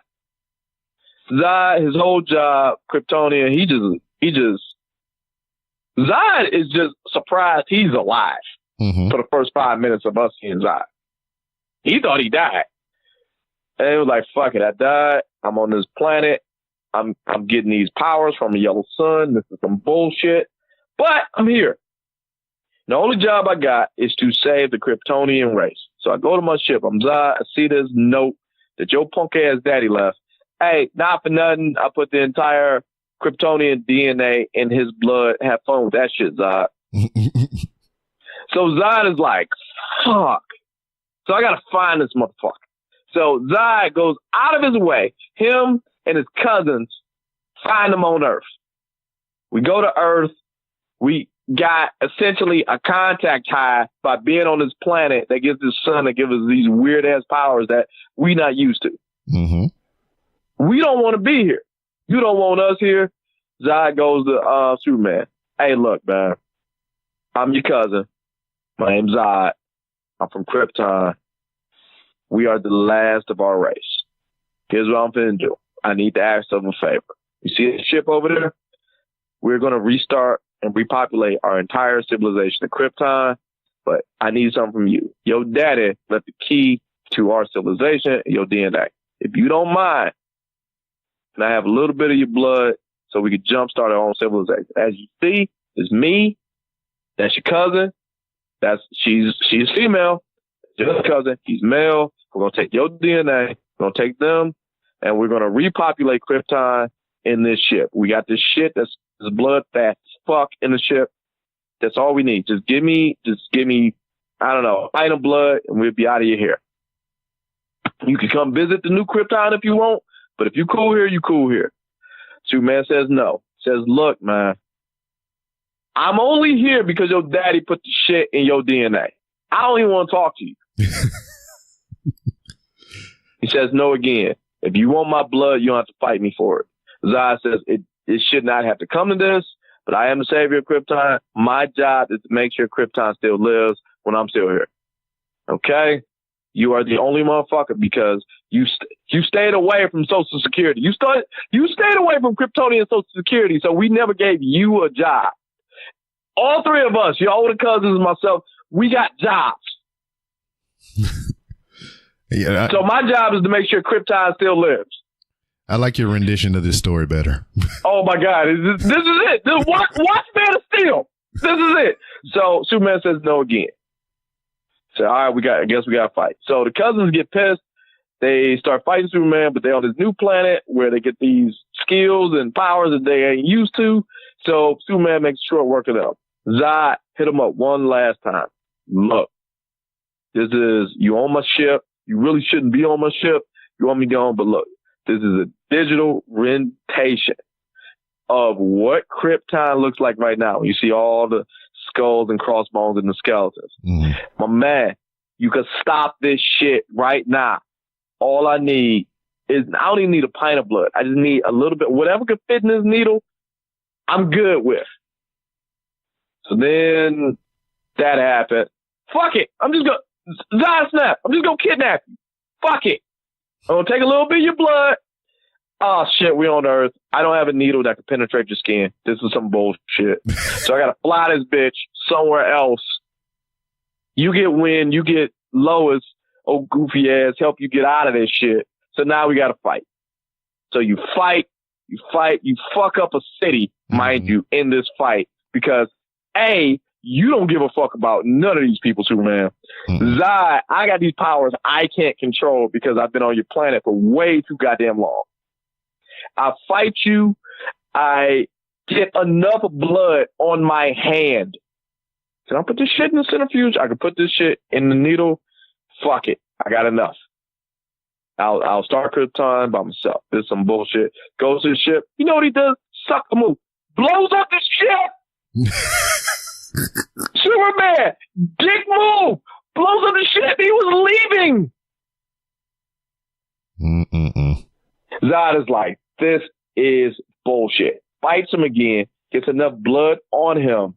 Said, look, I got these new powers now. Fuck it. I could just leave. I could just leave. I can go out of space. I'm going to start Krypton on Earth because you blew up my fucking ship. I was going to leave. You blew up my ship. I was about to leave. right before he tries to start Krypton on Earth, I don't even want to be around you. That was his whole vibe. I just want to start this shit. We'll build a new ship. We'll get the fuck out of here. Snaps his neck. Mm-hmm. He then cries about it. Snaps his neck.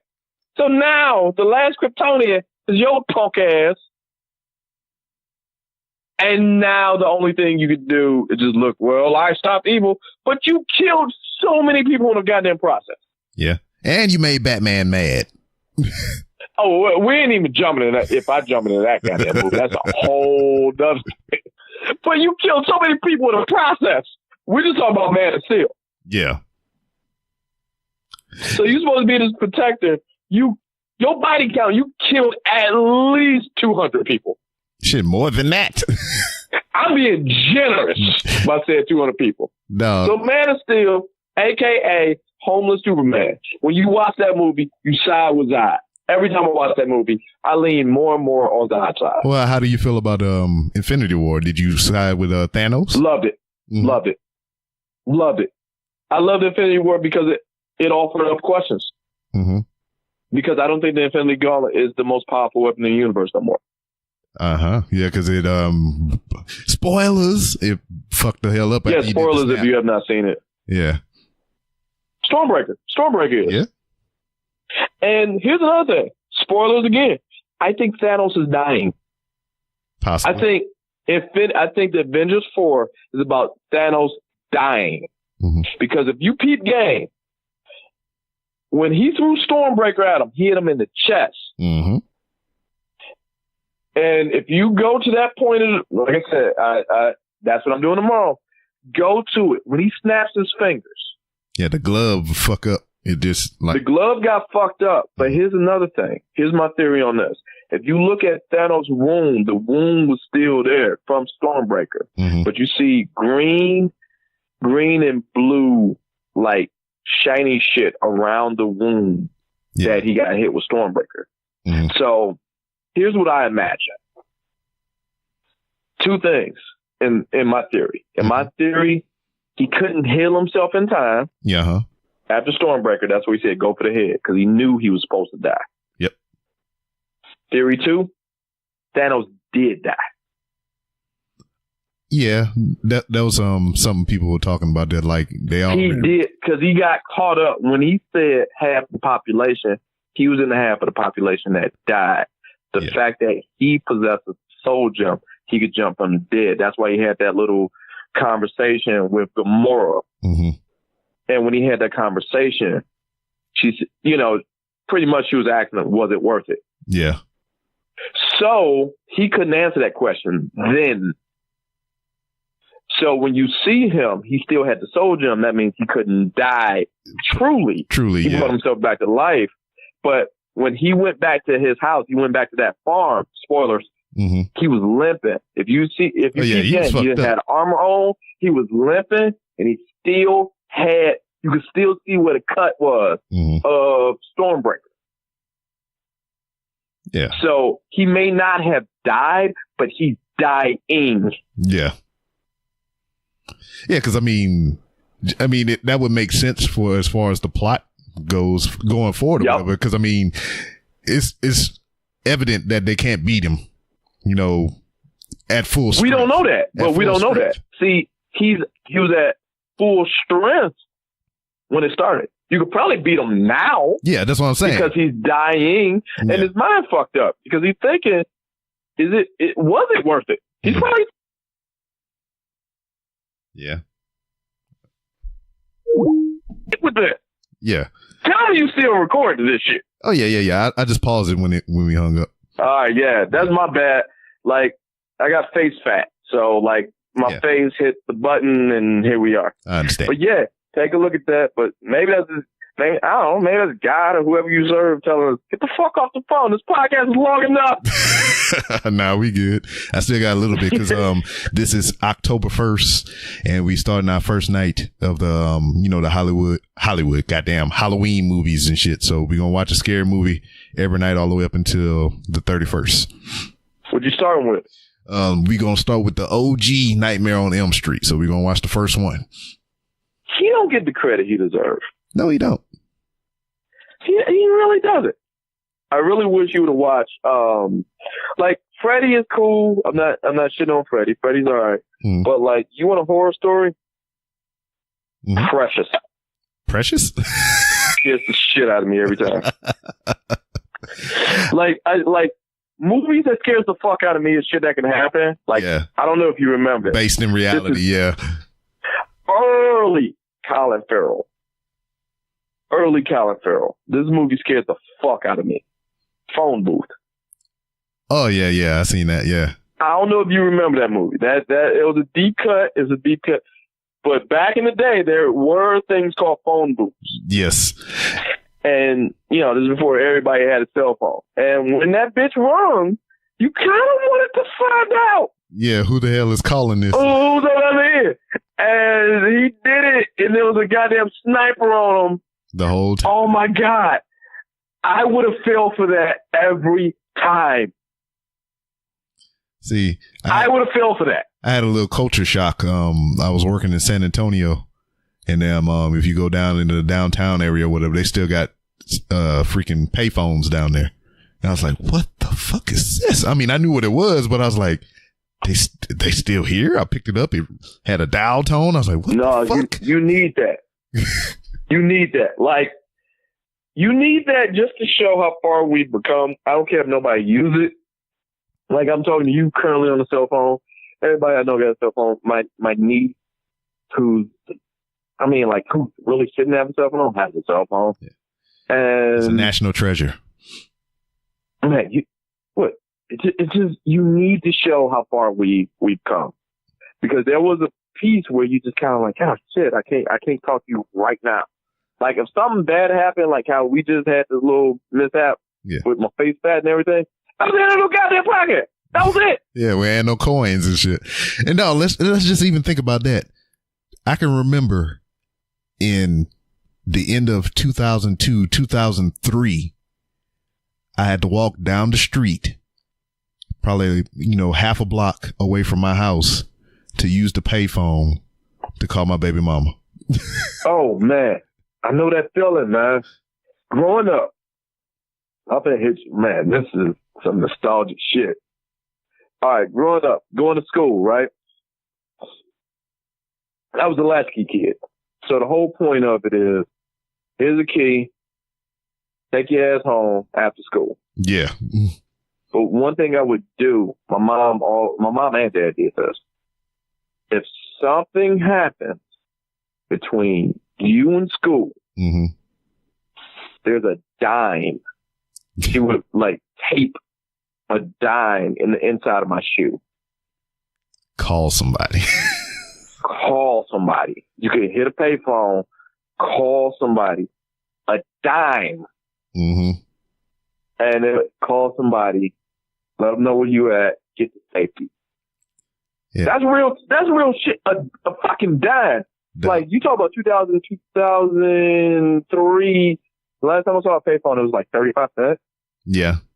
Because I can even remember the price hikes, because it went from a dime to 15 cent, then then it just jumped to 25 cent. Then I was like, what the fuck? Hey, it's funny that you mentioned that. Remember Candace Bergen? They bringing that Murphy Brown shit. Remember Sprint long distance calling? It was just her. Remember the commercial? She just had a fucking roll of dimes that she just threw at the TV screen. It was like, that is what you would get if you signed with Sprint. So you got a roll of dimes to make long distance calls, dog. Yeah, man. And like, my mama bought that and had Sprint because of that shit. Like, everything. We have lost this audience. Man. Like, the people who are listening to this podcast right now is like, the fuck are they talking about? No, what is Sprint? We are in the era of where my grandmother used to give me an empty pack of cigarettes and a note to bring to the corner store and be like, give this to Miss Mary and tell her it's for me. She give me the money. She give me the empty pack of cigarettes and a note. I give it to Miss Mary. She give me a goddamn 8, 9, 10-year-old a full pack of cigarettes. Wait. Can I guess the pack? Because this happened to me too. Yeah. It was either Virginia Slims or Was it Virginia Slims? Let's start there. I believe so, because I never remember what it was, but it was them thin motherfuckers. I know that. Virginia Slims, yes, Virginia Slims. It was 2 I had to get, one for my dad and one for the lady next door. Lady next door, Monarch menthols, unfiltered. Let me tell you something about those. Those will kill you. Yeah. They were like the definition. They were brown cigarettes, but they were just thin. And you just looked at this and you're just like, wow, this is you went through some shit to even get this far. So this is acid and sandpaper. Oh my God. And then for my dad, I would get Basic. Oh, and yeah. Basic was just that. Basic It was called Basic Cigarette. Let me tell you something what Basic was. Basic was pure tobacco, just like a dip. It wasn't a lot of menthol. It was just enough menthol to keep you addicted. Man. It was just enough. And like the cotton filter, that was a cotton ball. It's like they didn't do it right. So like you can still see the fuzz coming off the back of it. They didn't cut it right or some shit. It was called, if you could find a pack of Basic. Basic, it was like this. Basic was the cigarettes that stop you from smoking because it's no longer cool. Yeah, it's just like it's no longer cool because it was just fall apart. It wasn't a Newport. Newport, you know, you can hear your favorite rapper talk about Newports or Cools. You can hear you can hear that in the Busta Rhymes album. Oh shit, I'm dating myself. I'm talking about Busta Rhymes. But anyway, you can hear it in the or pal smokes you like a pack of Cools. You can hear that. Basic menthol was just that. Basic menthol should have had a slogan. You know what you came here to do, right? That's it. No frills. It was the no frills cigarette. It was just, you are here to smoke cigarettes. Pure that smoke. Is all. Pure smoke, baby. Pure smoke. I'm not even sure about pure smoke. I just think it was just like, look, you're going to get what we give you. I really think that was it. You're going to get what we give you, and that is going to be all. I say, yeah, if you used to take a new term to bring it back to that time, I say, you don't want no smoke is probably their best. Oh. You will take this smoke, and you will not say shit about it. This is Basic. It says it in the title, and that's just what it is. Basic. It was everything wrong and right about smoking cigarettes at the same goddamn time. It was this. Else, look, if you gonna die because of this shit, I want you to know this is it. This is it. If this is your choice, whatever. But I need you to own your truth. Live your truth. So what, that's Basic menthols right there. So what you feel about them candy cigarettes and the bubblegum cigars? You know what? Gateway. Because I don't smoke cigarettes. I'm not a smoker, but I will have a cigar every now and then. Same. And when I have a cigar, I need to have a cigar. I need to be on some like JB Rockefeller shit. I need to have a cigar. Like I make my mistake. One of my good friends is a smoker. I'm not shaming it. It's just he smokes cigarettes. Mm-hmm. He was like, man, have a cigar with me. Nah, because I can't. You need this shit. Like that's how addiction works. You need it. Me, my cigar is like celebratory. Yeah, special. Like occasion. there's something that happened. I'm feeling great. Or my favorite, I just get out of situations. Yeah. Like the cigar, I like. If I'm wearing a suit, if you ever see me wear a suit, just ask me for a cigar because there's a good chance I got one. Because I'm probably someplace like a wedding. Mm-hmm. Like, weddings are cool. Yeah, y'all love each other and all that other good shit. But at the end of the day, I'm just kind of like, all right, I don't need 3 hours to see how much y'all are. You're like, I have to take a day off because you're in love. Man, get the fuck out of here. I have to take a day off because y'all really love each other. You selfish bastards. Is it? Is it selfish? No, like, who's more selfish? No, not on your part. Not on your part. Yeah, that's what I'm saying. Who's the more selfish one out of this? It's just like, all right, look, we love each other. We met at FedEx Kinko's, and all of a sudden we loved each other. So here's what I need you to do.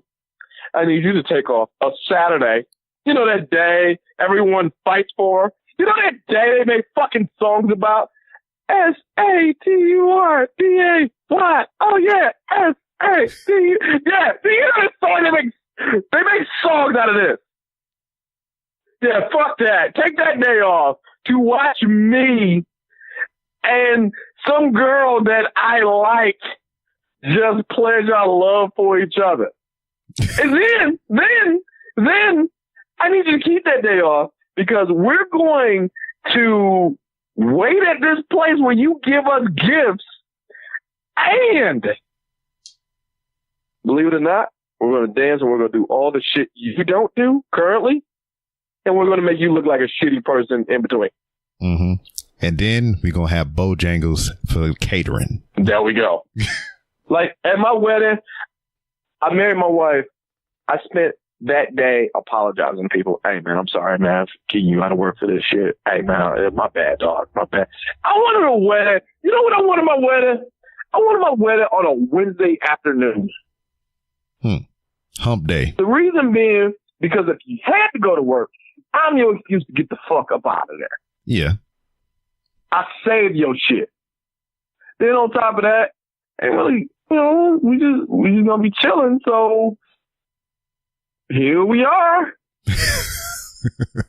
Like, we still in love, but I don't want you, you know, I kind of want you. Here's what I want. I don't want you getting fired from my ass. I do want you getting reprimanded. Mm-hmm. I would enjoy a good reprimanding, like, oh, man, you went a little too long on your lunch break. Oh, man, Sam got married. Oh, okay. I got you. I got you. Hey, don't do that shit again, man. But, yeah, all right, I'm with that. If you can do that. Yeah. Yeah, but when you eat up a Saturday, there's a, like, that's how I know, man. It's like, that's how I know. Like, if you eat up my Saturday, there's a vibe of, man, fuck you. No. When I retired, I did my retirement ceremony an hour before lunch. So they got off an hour before lunch. So my ceremony was just right by that hour. And once it was over, they can go to lunch or have the rest of the day off. That's how you do that shit. That's how you do that shit. Because you're not a dick, man. Like, here's what you left off is. And that's my motherfucker, yeah, that's my motherfucker Rob right there, man, because you gave them an extra hour. Mm-hmm. And they already ate. All right, tell me if I'm getting this right. They already ate. So that second hour, I would only assume they have food at your retirement ceremony, right? No, because once I retired, I got in the car and I left that bitch. I never came back. Well, that makes sense, but I'm just saying, I hope they had, you know, hey, here's something, you know, they ate something. Yeah, they had not catered, but yeah, like, they had opportunity on either end to eat. They could have ate before. There we go. That's what I'm saying. You had the opportunity, and you could kind of skip out on work for 2 hours. Yep, exactly. So for nothing else, they got, hey man, you know, I worked with him. It was cool, but I got 2 hours out of work because he retired. Mm-hmm. That's how you're supposed to do that. Yeah. Because that's good looking out, man. Because I mean, my youngest was there too, and she was like kind of trying to chime in. I was like, all right, baby, we ain't got enough time for that. We got to go to lunch. No, we need to wrap this up. We need to wrap this up right now. Because if you that's the real people, you're going to have that speech at your house that I invited you to. You can come over to my house and crack a beer, watch the game, we do this shit. And that's going to be that. Mm-hmm. Damn. That's what I'm talking about. Now, let's kind of spin backwards a little bit. How would we fix the DC universe? How do you fix it? Yeah, because I feel currently, I mean, I know it's unfortunate with the Superman and the Batman thing, but I feel kind of what they have now, they can kind of spin it around in a certain way. Because here's how you spin it. Here's how I would do this. Okay. And it ain't easy. Pimping ain't easy, so. It ain't easy. You put all your eggs in the Shazam Wonder Woman foundation. Mm-hmm. And you just pray Aquaman is all right. From what I saw, Aquaman is white Wakanda. Yeah. So. What killed me is his counterpart, his nemesis or whatever, the motherfucker. Motherfucker. I'm all right with that. Motherfucker from The Conjuring, though. I'm okay with that. Look. You can't be like with DC, man. I guess I can't be picky right now. I just gotta take this is the basic cigarette. This is the basic cigarette. That is. What you need to do with DC to fix DC, you gotta accept the bullshit. Mm-hmm. Now, the best way to do this, but I don't think you'll be successful. The quickest way to do this, you won't be successful, is to bring in the multiverse. Okay. See, that's where I was going to go with it because we had this conversation before. They have little pieces and elements in place now that they can use to spin this around. The Flash. You can do that. You should not do that because the people who are the casual comic fans are just going to be confused as motherfuckers. Hey, man. I mean, if it's going to be confusing either way they go. I mean, for a casual motherfucker anyway. All right. You got rid of Superman and Batman. Mm-hmm. Here's what you do.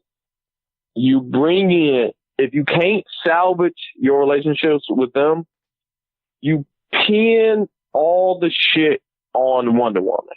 Mm-hmm. Because Wonder Woman is supposed to be so old, you get a chance to see her during the origins of these guys. Yeah. So, like, the next movie is supposed to be her in 1984. The last movie was her in World War I. Yeah. So what you want to do, you want to pin, like in 1984, you see like Bruce Wayne being born, mm-hmm. and you got to do something like, oh, it's something with this kid, mm-hmm. you know, something like that. Or you see something like, you know, you see Superman being here. Oh, okay, it's something with him because he's supposed to be 33 years old. So, all right, you mm-hmm. do it that way. Or here's what you do. And this would make the most goddamn sense. Mm-hmm. You leave it live. If you're not going to bring in the multiverse and you're not going to pin this on Wonder Woman or Shazam, you do something that has absolutely nothing to do with it. Mm-hmm. You bring in a new hero. Okay. The new hero is Green Lantern. And stop me. Hold on. Wait. I was not going to say anything bad. I was not going to say anything before we bad. you bring in Green Lantern, but you don't talk about Green Lantern. You don't bring in Hal Jordan. Mm-hmm. You bring in the Green Lantern Corps. By bringing in Green Lantern Corps, you talk about why it's so important for them to be a Green Lantern on Earth. Because you bring in the Parallax stories. Mm-hmm. All right, Green Lantern went crazy. We had to dispose of them. Earth needs a new Green Lantern. And you make this movie about a competition about who's going to be the next Green Lantern. Mm-hmm. You bring in Jonathan Stewart, mm-hmm. Guy Gardner, yep. and Kyle Rayner. Mm-hmm.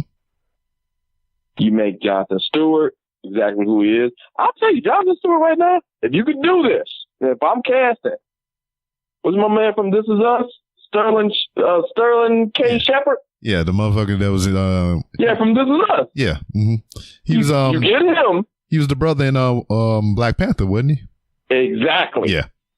There's very few people who can walk between the worlds of Marvel and DC. Mm-hmm. So you pick him. You pick Kyle Rayner. I don't know who you would pick for Kyle Rayner. And I'm not really sure about Guy Gardner. Personally, my Guy Gardner, now this may be a weird choice, but I can't think of anyone who has this. God, what's my man? Rob Riggle. Pick Rob Riggle. Because like Guy Gardner was like a gym teacher mm-hmm. who just kind of like stumbled into being. So you want to find Earth's new Green Lantern. You pick those three. You ultimately give the Kyle Rayner.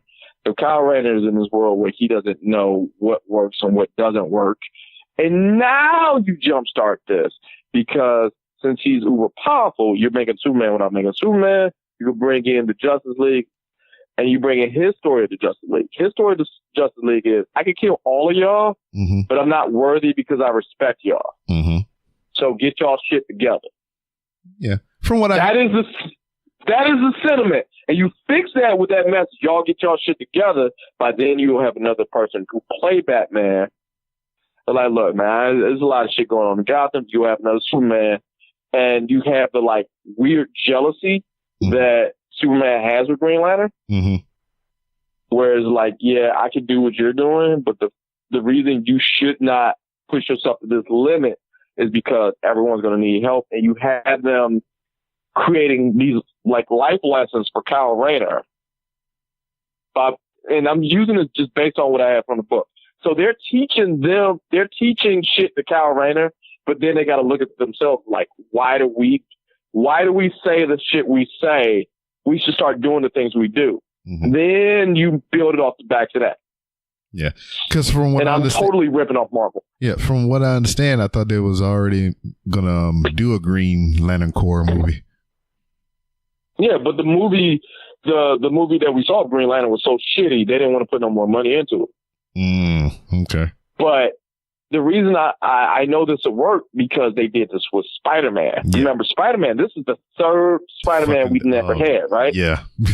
But you have Robert Downey Jr. coaching him like a mentor, saying, like, do this. And by saying, do this, this is the world we live in, and you shouldn't do it this way, still be a kid. He get a chance to kind of, you know, if you watch Spider-Man, you saw RDJ look at himself like, oh, shit. Yeah. Oh, okay. This is what being a hero means. And you kind of see that in the Marvel, too, because anytime Cap and Iron Man is in the same, their ideologies change about what being a hero means. We saw it in Civil War. We saw it in Winter Soldier. And we also saw it when they first met in the first Avengers. Like, you see what being a hero means and how that evolved over time. Okay. So that same theory would only translate to Batman and Superman based on them trying to school this guy who could kill both of them. All right. Before we put a pin in it, on the topic of Marvel, out of what we have so far, what are your favorite 3 movies? Winter Soldier. Winter Soldier's that's up there. Winter Soldier, because Winter Soldier was just a damn book. I have such an affinity because Marvel did the smartest thing. Oh, you know the book we wrote? How about we just do that shit? That makes all the sense in the world. Black Panther come in at number 2. Yeah.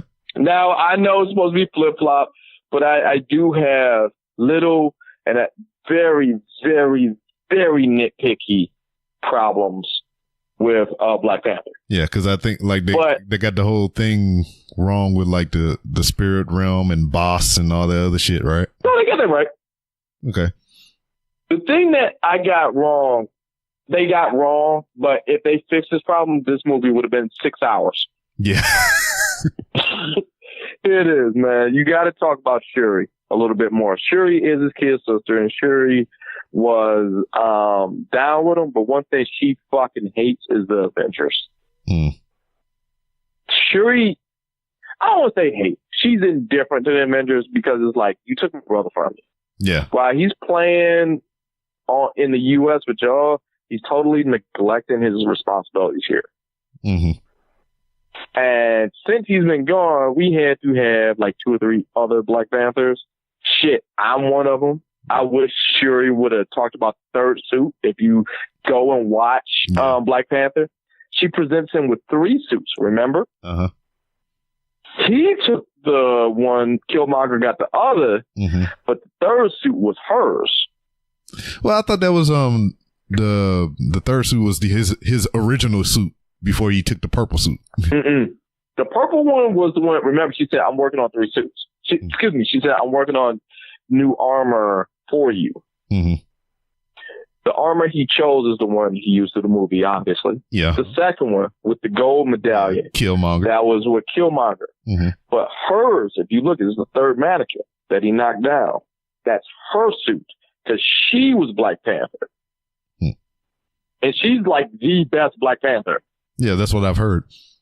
She's the best one because she put all that technological shit. And quite honestly, she doesn't have any political affiliation. Mm-hmm. So she's just like, yeah, I could just do shit.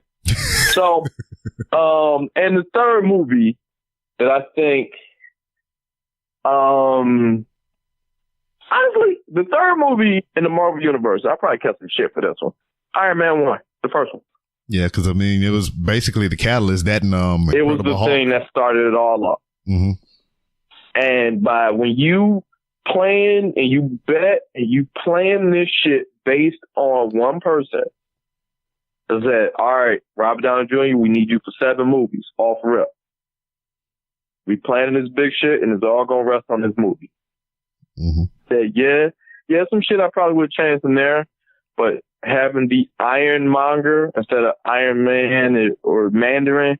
Mm-hmm. I kind of like what they did with Mandarin to some degree. Yeah. Because they made him like a joke character. Mm-hmm. And I know people got pissed about that. But the thing is, if you brought in Mandarin, you would have to bring in the Infinity Gauntlet way before it was time for us to take it seriously. Yeah.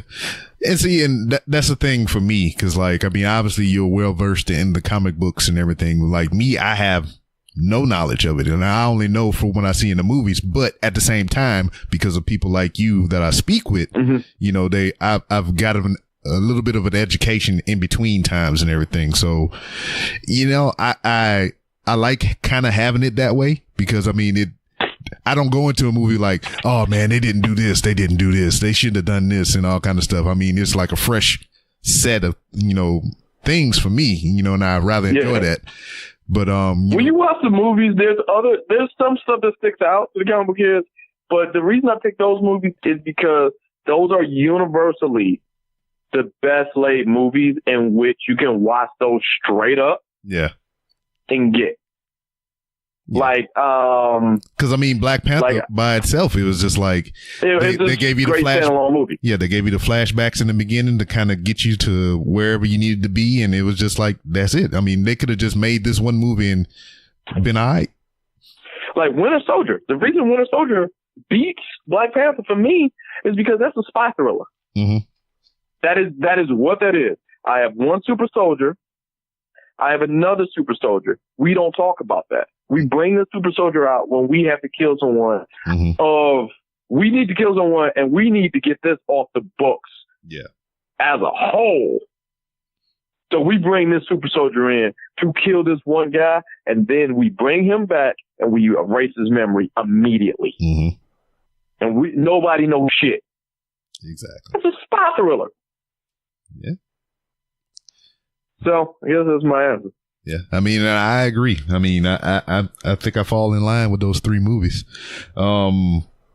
Winter Soldier, by far, I think is the best one out of the whole stack, though. Yeah, because you could just turn that on. If you didn't tell me they had powers, I'd still watch that movie. Yeah. Well, shit, man. It is 2 hours and 10 minutes. Hey, I did my thing, man. I told you what you was getting into when you signed up for it. Yeah, and I appreciate your time, man. I mean, you don't hear it on the show, and I think I might have said it once or twice, but I enjoy stuff like this. I mean, I can just be like, hey, what's your favorite color? And then 2 hours later, we wrapping up with fucking Marvel movies and shit. You know, that's how you do it, man. I enjoy that shit. But hey, before you go, once again, I appreciate you for your time. Before you ride off into that good night, let everybody know where they can find you on social media and wherever else you want them to find you. All right, one more time. The home for everything revolving around Just Talk with Sam podcast can be found on samshownation.com.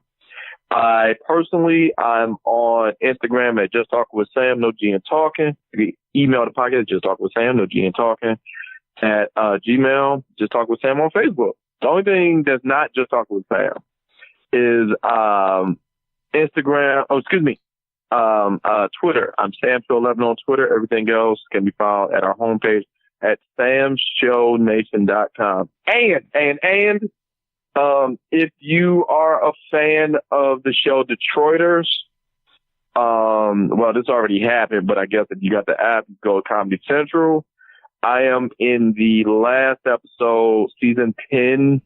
I think it's called Little Caesars. I am, well, me in the Detroiters. Sweet. So I am the guy who shows up in the background sipping drinks. I'm the guy who looks like me. So all of that can be found. I hope that helps. So all of that is on the website, samshownation.com. All right. Yeah, man. You've been a guest of the Random Rounds with Rob, and as every guest has the opportunity to, if the door is open for you to come back to promote whatever it is you want to promote, or you just want to come shoot the shit again. I have no problem with either one, man. Thank you so much for giving us the opportunity. And that was the main. Who am I, Terrence Howard or some shit? But that was the man, Sam McClain.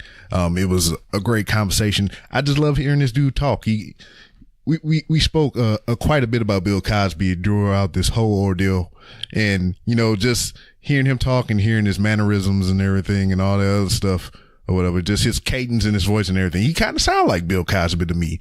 Bill Cosby and freaking a little bit of Denzel. So if Bill Cosby and Denzel were able to procreate and have a baby, that's what Sam McClain sound like. So I don't know if that's a compliment. Coming from me, saying it right now, it's a compliment. I think that's pretty cool. That's a cool mashup, and that'd be kind of nasty at the same time to imagine Bill Cosby and Denzel Washington having sex to make a baby. You know what I mean? How would that conversation go? Ooh, would you put the pudding pop in my pudding cup? Zah. He's like, oh, you think you gangster, huh? That's Denzel. I can't do a Denzel voice too. But anyway, I mean, I do apologize for this episode because I don't know, man. I don't know if it's my computer, if it's my internet speed, or just the pure fact that it's Skype to actual cell phone conversation. But there was a little bit of delay, if you can hear it throughout the episode, and there was times where he talked over me, I talked over him. I was just it was like double dutch, they swinging the ropes, and I'm just kind of trying to find my spot to get in whenever I feel the audio has caught up to his ears and whatnot. So that's something I need to work toward in the future. Hopefully it's a thing that I can throw money at, because I am really trying to buy another computer because I can't take the charger out of this one, because this one will die instantly, so I'm very cautious around this thing. I'm walking on eggshells around this thing. It's just like I got to ease myself into my little podcasting station, because I don't want to disturb nothing. I don't want to knock nothing open, have the power cord come out and I lose all my shit. So yeah, that's what it is. But check him out, Just Talking with Sam, on iTunes, Stitcher, and all those other cool places. And yeah, man, listen to the show. It's awesome. You get to hear what you heard here +2, because they get wild over there on that show. Just like he said, I mean, it's out there, and it's great. Speaking of podcasts, in addition to doing the Random Rounds with Rob podcast and doing the exclusive content over on the Lemur app, which you should download, I urge you to.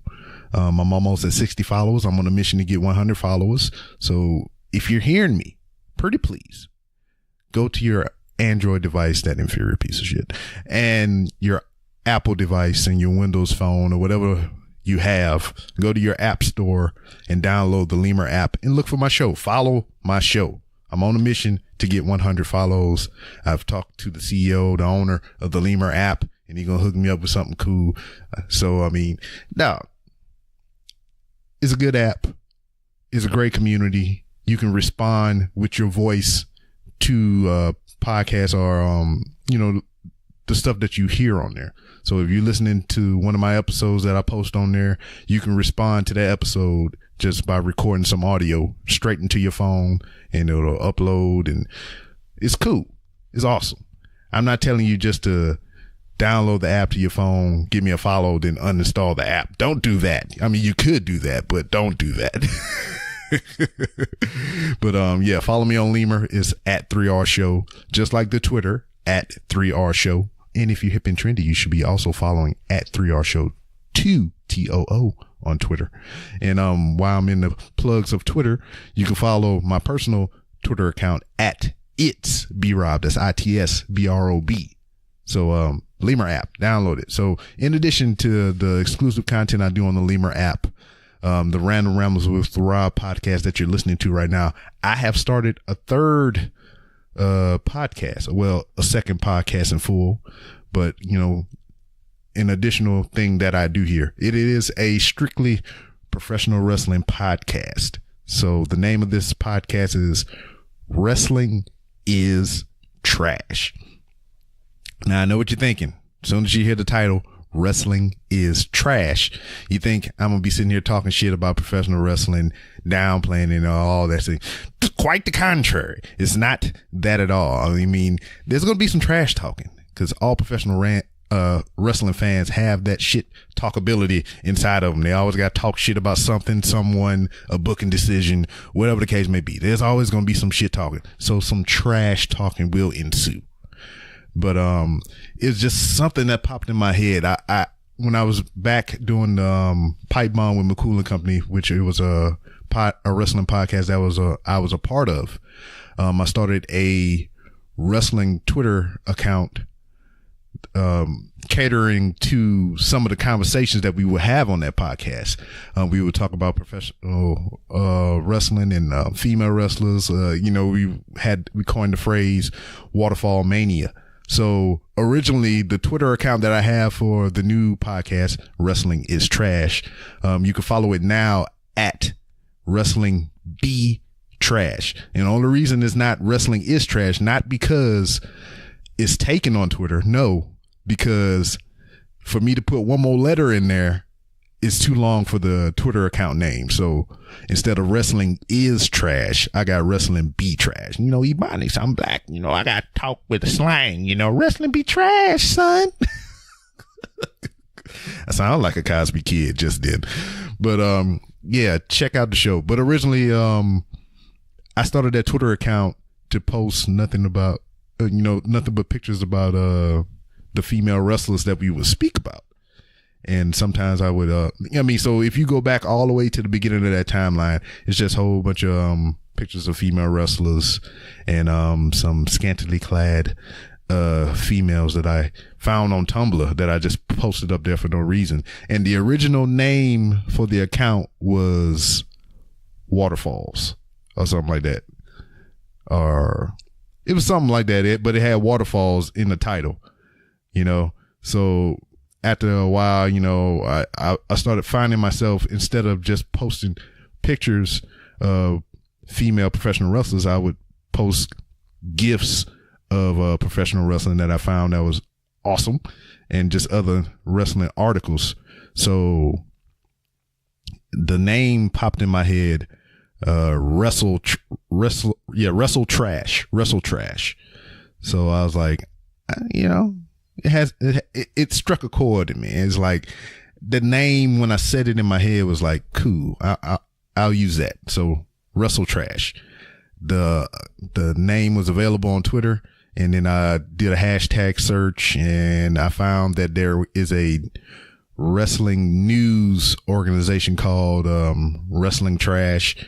So I kept it for a little while, and I didn't really try to promote it or, get a whole bunch of follows or likes or whatever for it, because of the fact that somebody else was doing it longer than me using that name.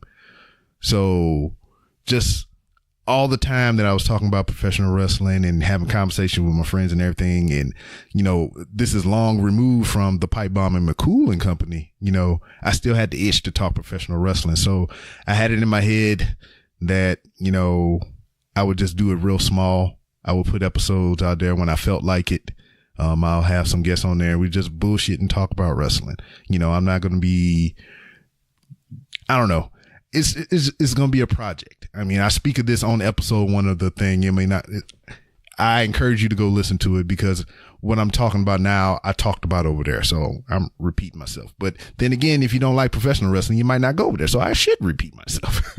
But just how I feel about professional wrestling, I just feel like I needed this additional outlet, because I've been told by people whenever we talk about wrestling on here, you know, they're not really into it. They kind of fast forward through it. I mean, they listen because it's me, but it's not their cup of tea. So I feel like if I have that medium for me to get wrestling off my chest on a platform just specifically catering to wrestling, I should do it. So I host it directly from my website, randomrobcast.com. So if you go to randomrobcast.com and go to the podcast section, you'll see all the podcasts for 3R show, and you'll see the podcast, which is only one so far, for Wrestling is Trash. And if you type in wrestlingistrash.com, it'll take you directly to that portion of the website.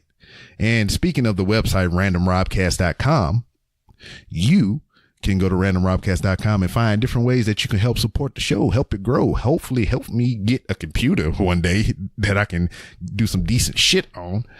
And the way you can do that is by purchasing merchandise through wehavemerch.com. That's where I primarily have my merch.